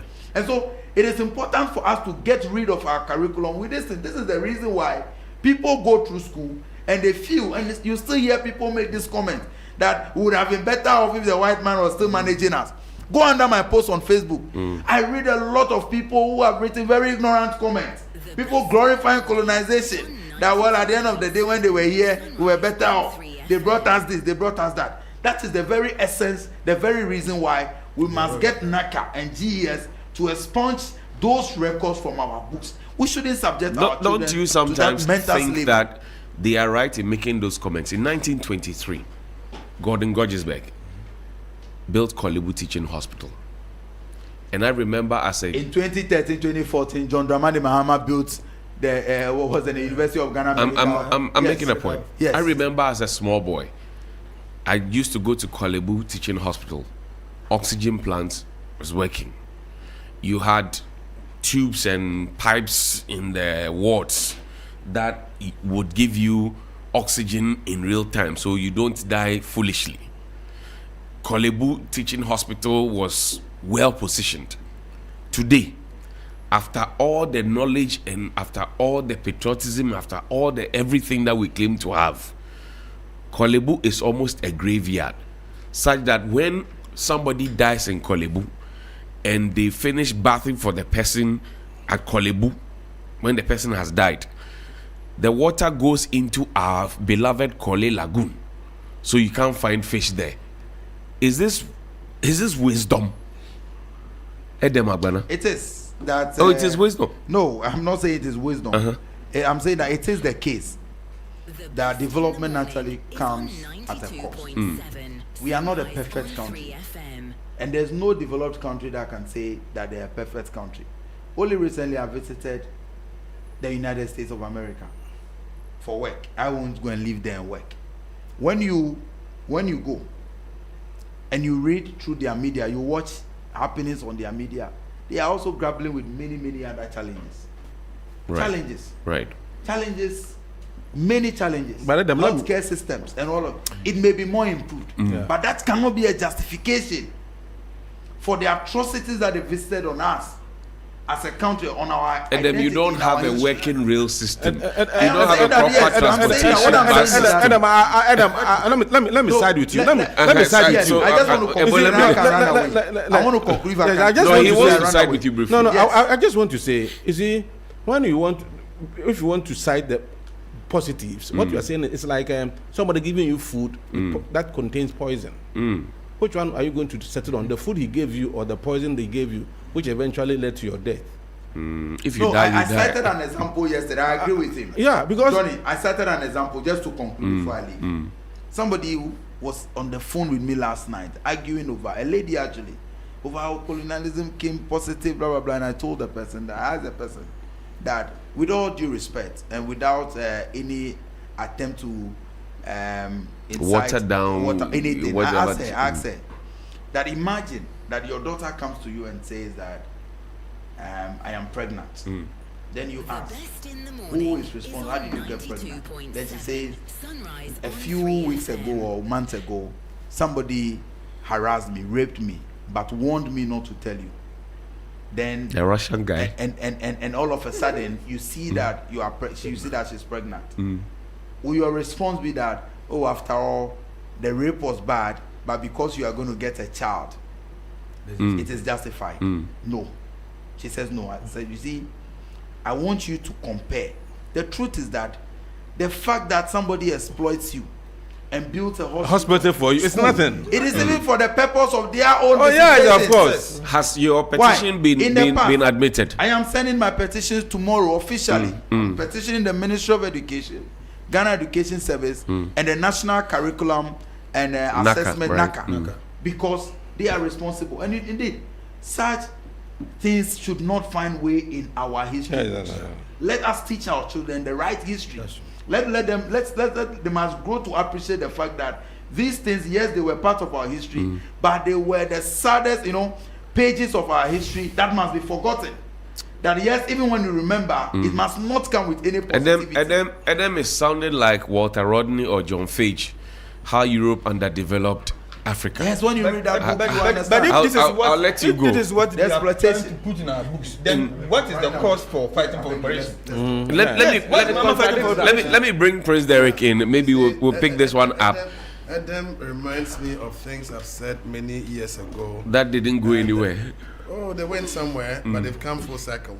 The FK Boas and the history of Ghana that was distorted against the Gadangbe people, the exploitation that happened even amongst ourselves.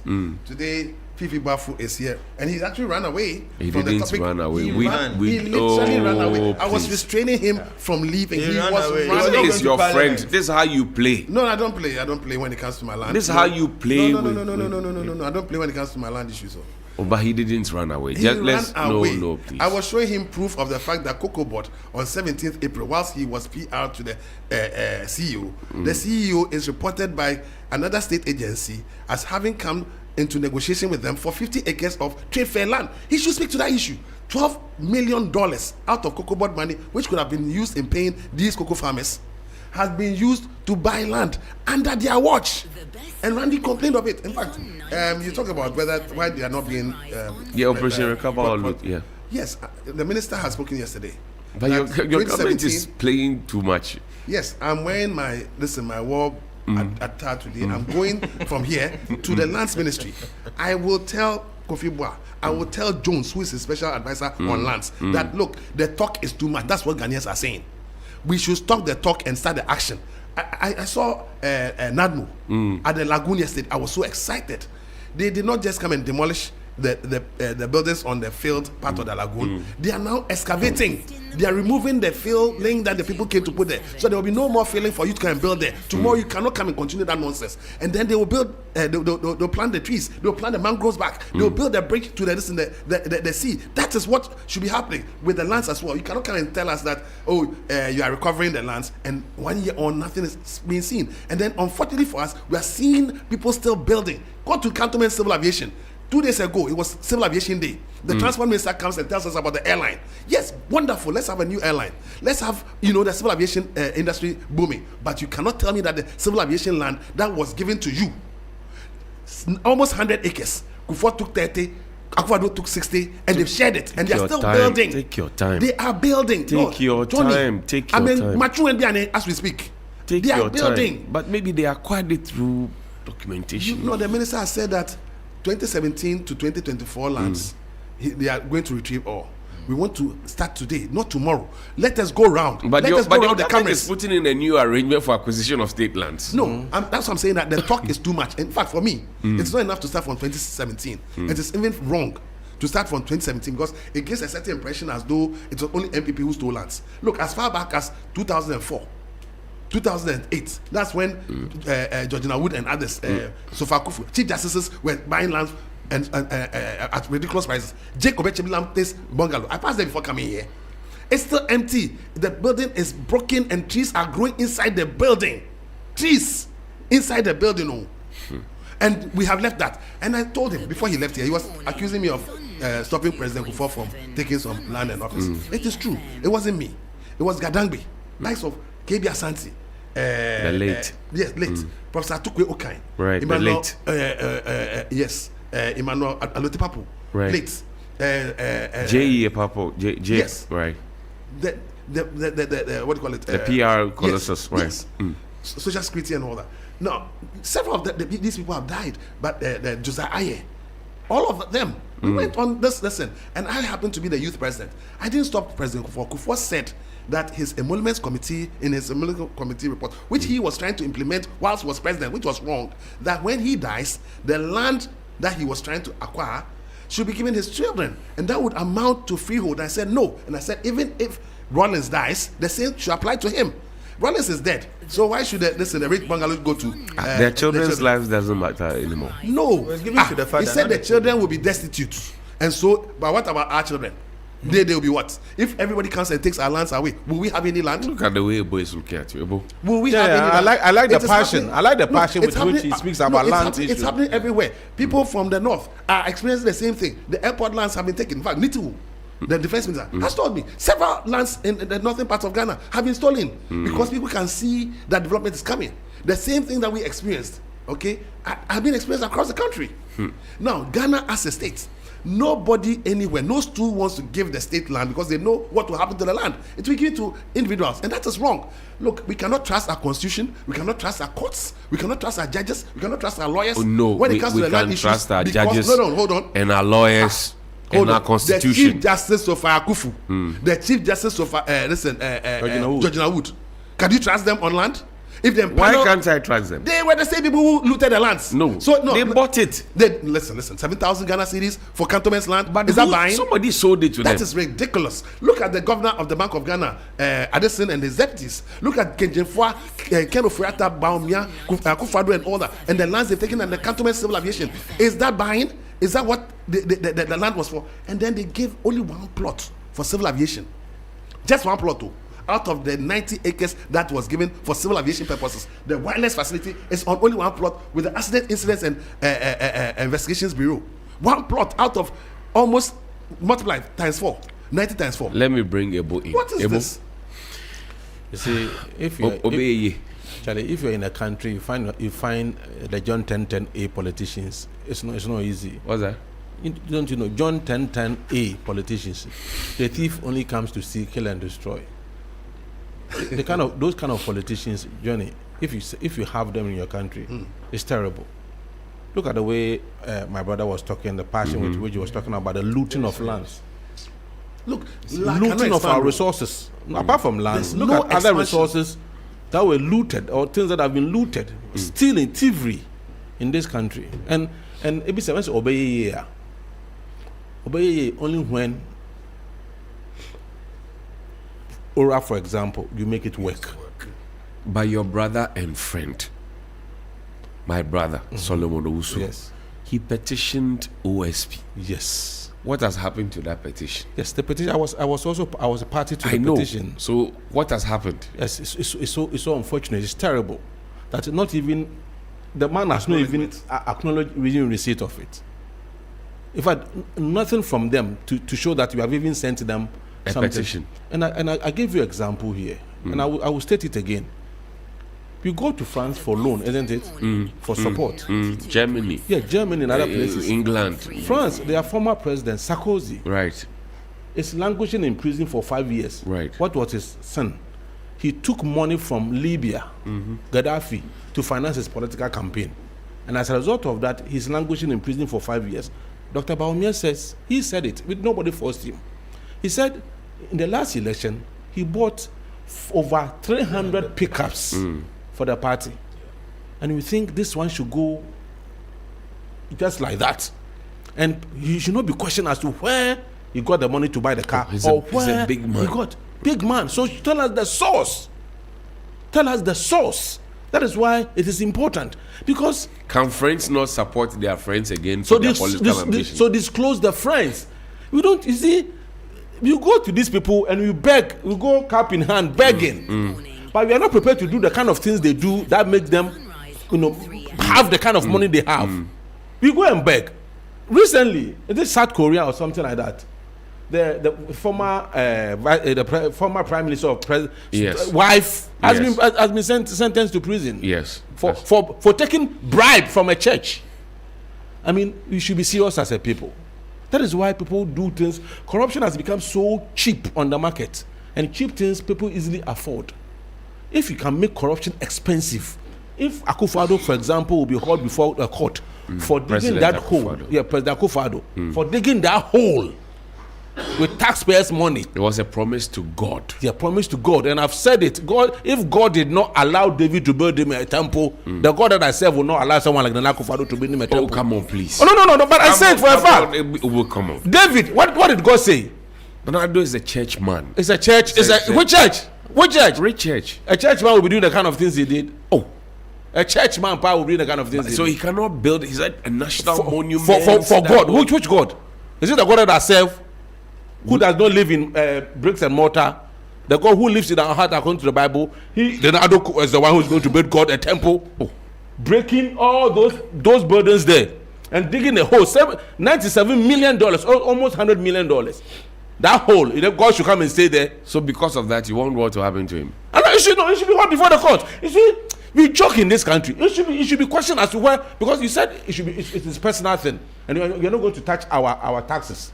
You ended up using our money to do that. Prominent Ghanaians who do you know that hold on. Land? No, I'm just helping him. Do you know that land before they built, they dug the hole? Right. That entire land was under litigation. Yes. In fact, where the judges lived. Yes. When the President Akufo-Addo at the time tried to give that land to the National Cathedral Secretariat, lawyer Bright Akwete right. on behalf of those two people. Right.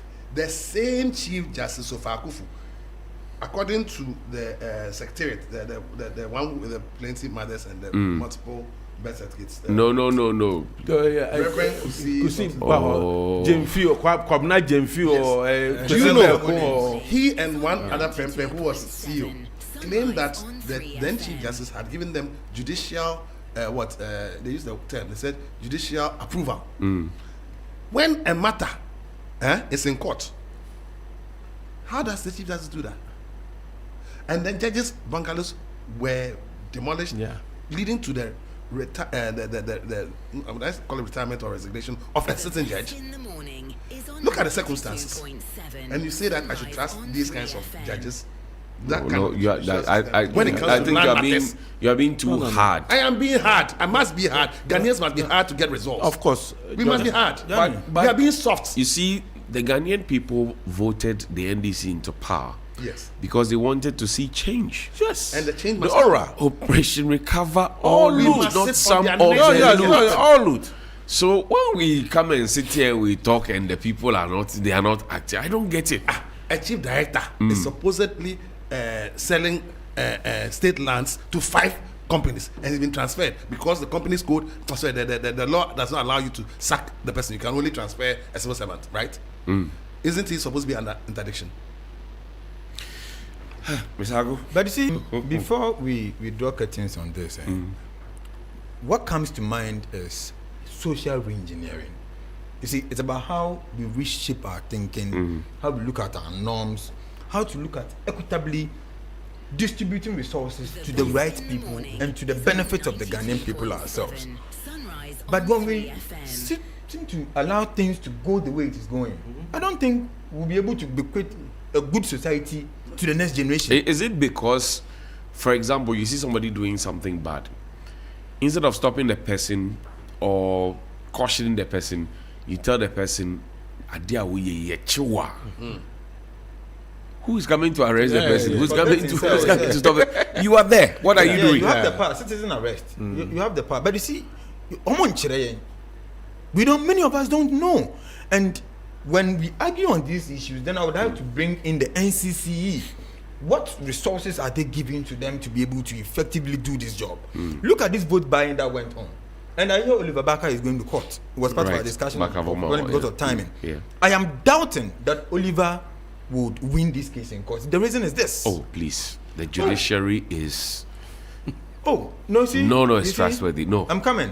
You see, I am saying this because the judiciary deals with issues of fact and what is entailed in the law. That's right. All right. The law is the law. What does the law say when someone induces another person to vote for him? It is silent on it.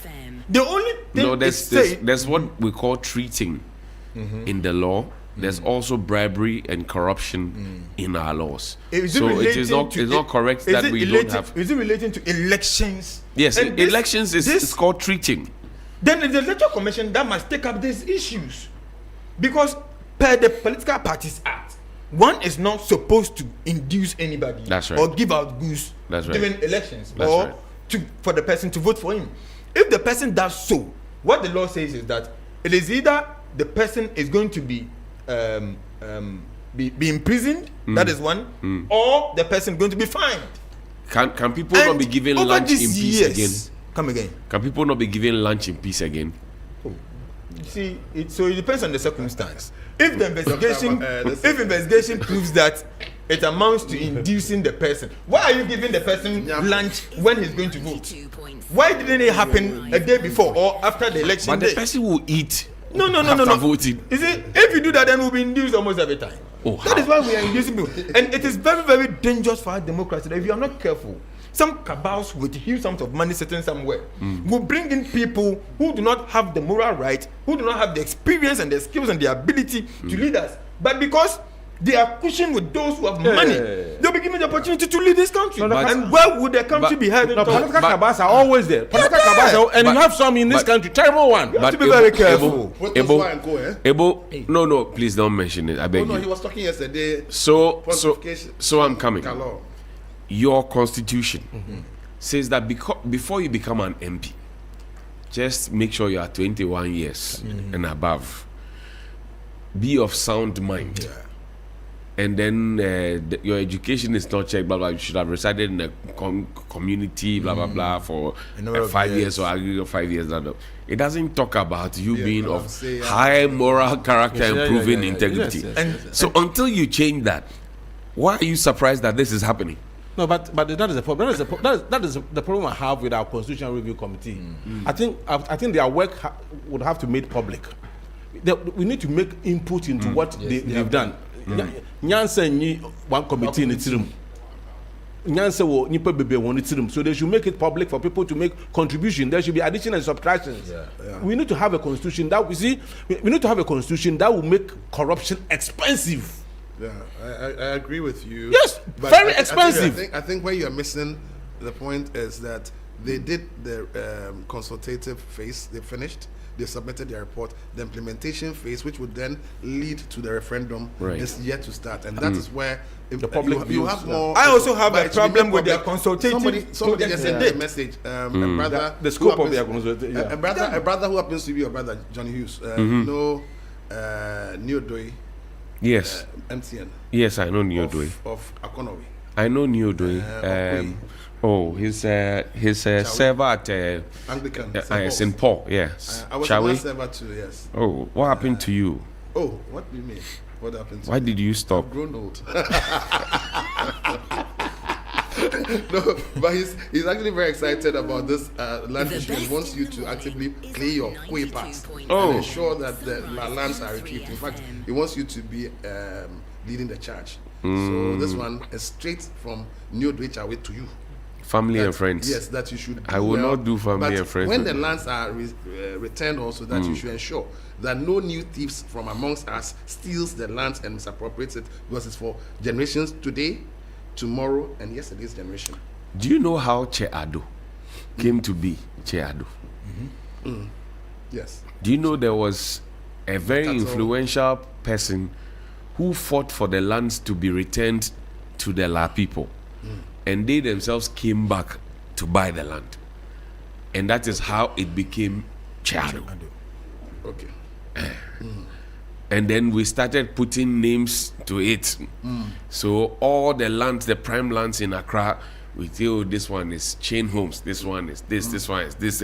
We give it names. So the initial names, the indigenous names are missing. Value addition in a negative way. Did you ever know that, for example, Dansomana Sorry Dan is called Chinaya Gono? Because cattle used to graze there back in the day. Chinaya Gono. Today it is Asori Dan. One an Asori Dan. But Johnny, before you go up, there is one listener of yours who is listening to us. Oh, who? She's Abena. She's the head. No, please. She is the headmistress for Little Thinkers Montessori School at OEB. I thought this is the OT person. I was just checking. Gentlemen, I want to thank you very much for your time. The name is a little worried somewhere. Little thinkers. It could cut both ways. The people are little, but they think. Yeah. They think little. So which one? The children are little. They think little children thinking. It's Mali. Mali Jaw. You know, Jawulo is a valley. Jawulo means valley. Yes. So when you go living in Accra without knowing the names, and then you'll the be in place trouble. gets flooded. Okay. So I will not live at Jowulu. I will live at Tesano. Not Tesano. Oh yeah, no. Yes. I will live. Tesano. Yes. Yeah, Okay. the store. Or Ashaima. No. No. Asha. Ashia. Man. Oh, it's not Ashai. No. Somebody called Ashia's. It's town. It's not Amasamine. It's Amasaman. It's not Amasa. Man. It's not Gamashi. It's Gamashi. Hey, Charlie. Wow. You see, the heritage of this I think we need to country- dedicate one of our times to The heritage No, of no, this we country are. is So where Multimedia Joy FM is, they say Fanofa Street. Fanofa. It's Fanofa River On at top river. of A river. river. Fanofa Street. So even in trying to reorganize the settlements in Accra, if you do not understand the names and understand the topography, you'll be getting it all wrong. So we must respect the language, not of the Ghana people alone, but as Ghanaians, we should Yes. respect each other's Yeah. language, culture, heritage. That's how we build the country. But unfortunately, some people just want to steal, kill, and destroy. Yeah, John 10:10. Yeah. Bami Anko. I didn't say that. I The thank cabal, you, the I thank you, cabal. gentlemen. The cabal. I thank you, gentlemen. Let's do our birthdays and check out of the studio this morning. Happy birthday to you. Happy birthday to you. Happy birthday.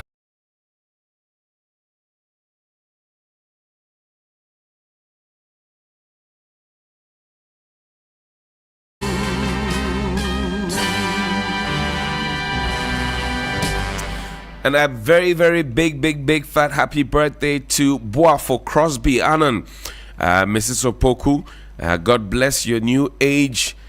Sweet one to you. Happy birthdays from Noble Crosby Annan, your brother. And also a happy birthday to Nana Ama. May your day be as vibrant and wonderful as you are. I hope this year brings you nothing but big wins, deep loves, and all the luxury you deserve. Today is Ash Wednesday, signals the beginning of Lent. That's all our show for this morning. We'll see you tomorrow. Have a good morning.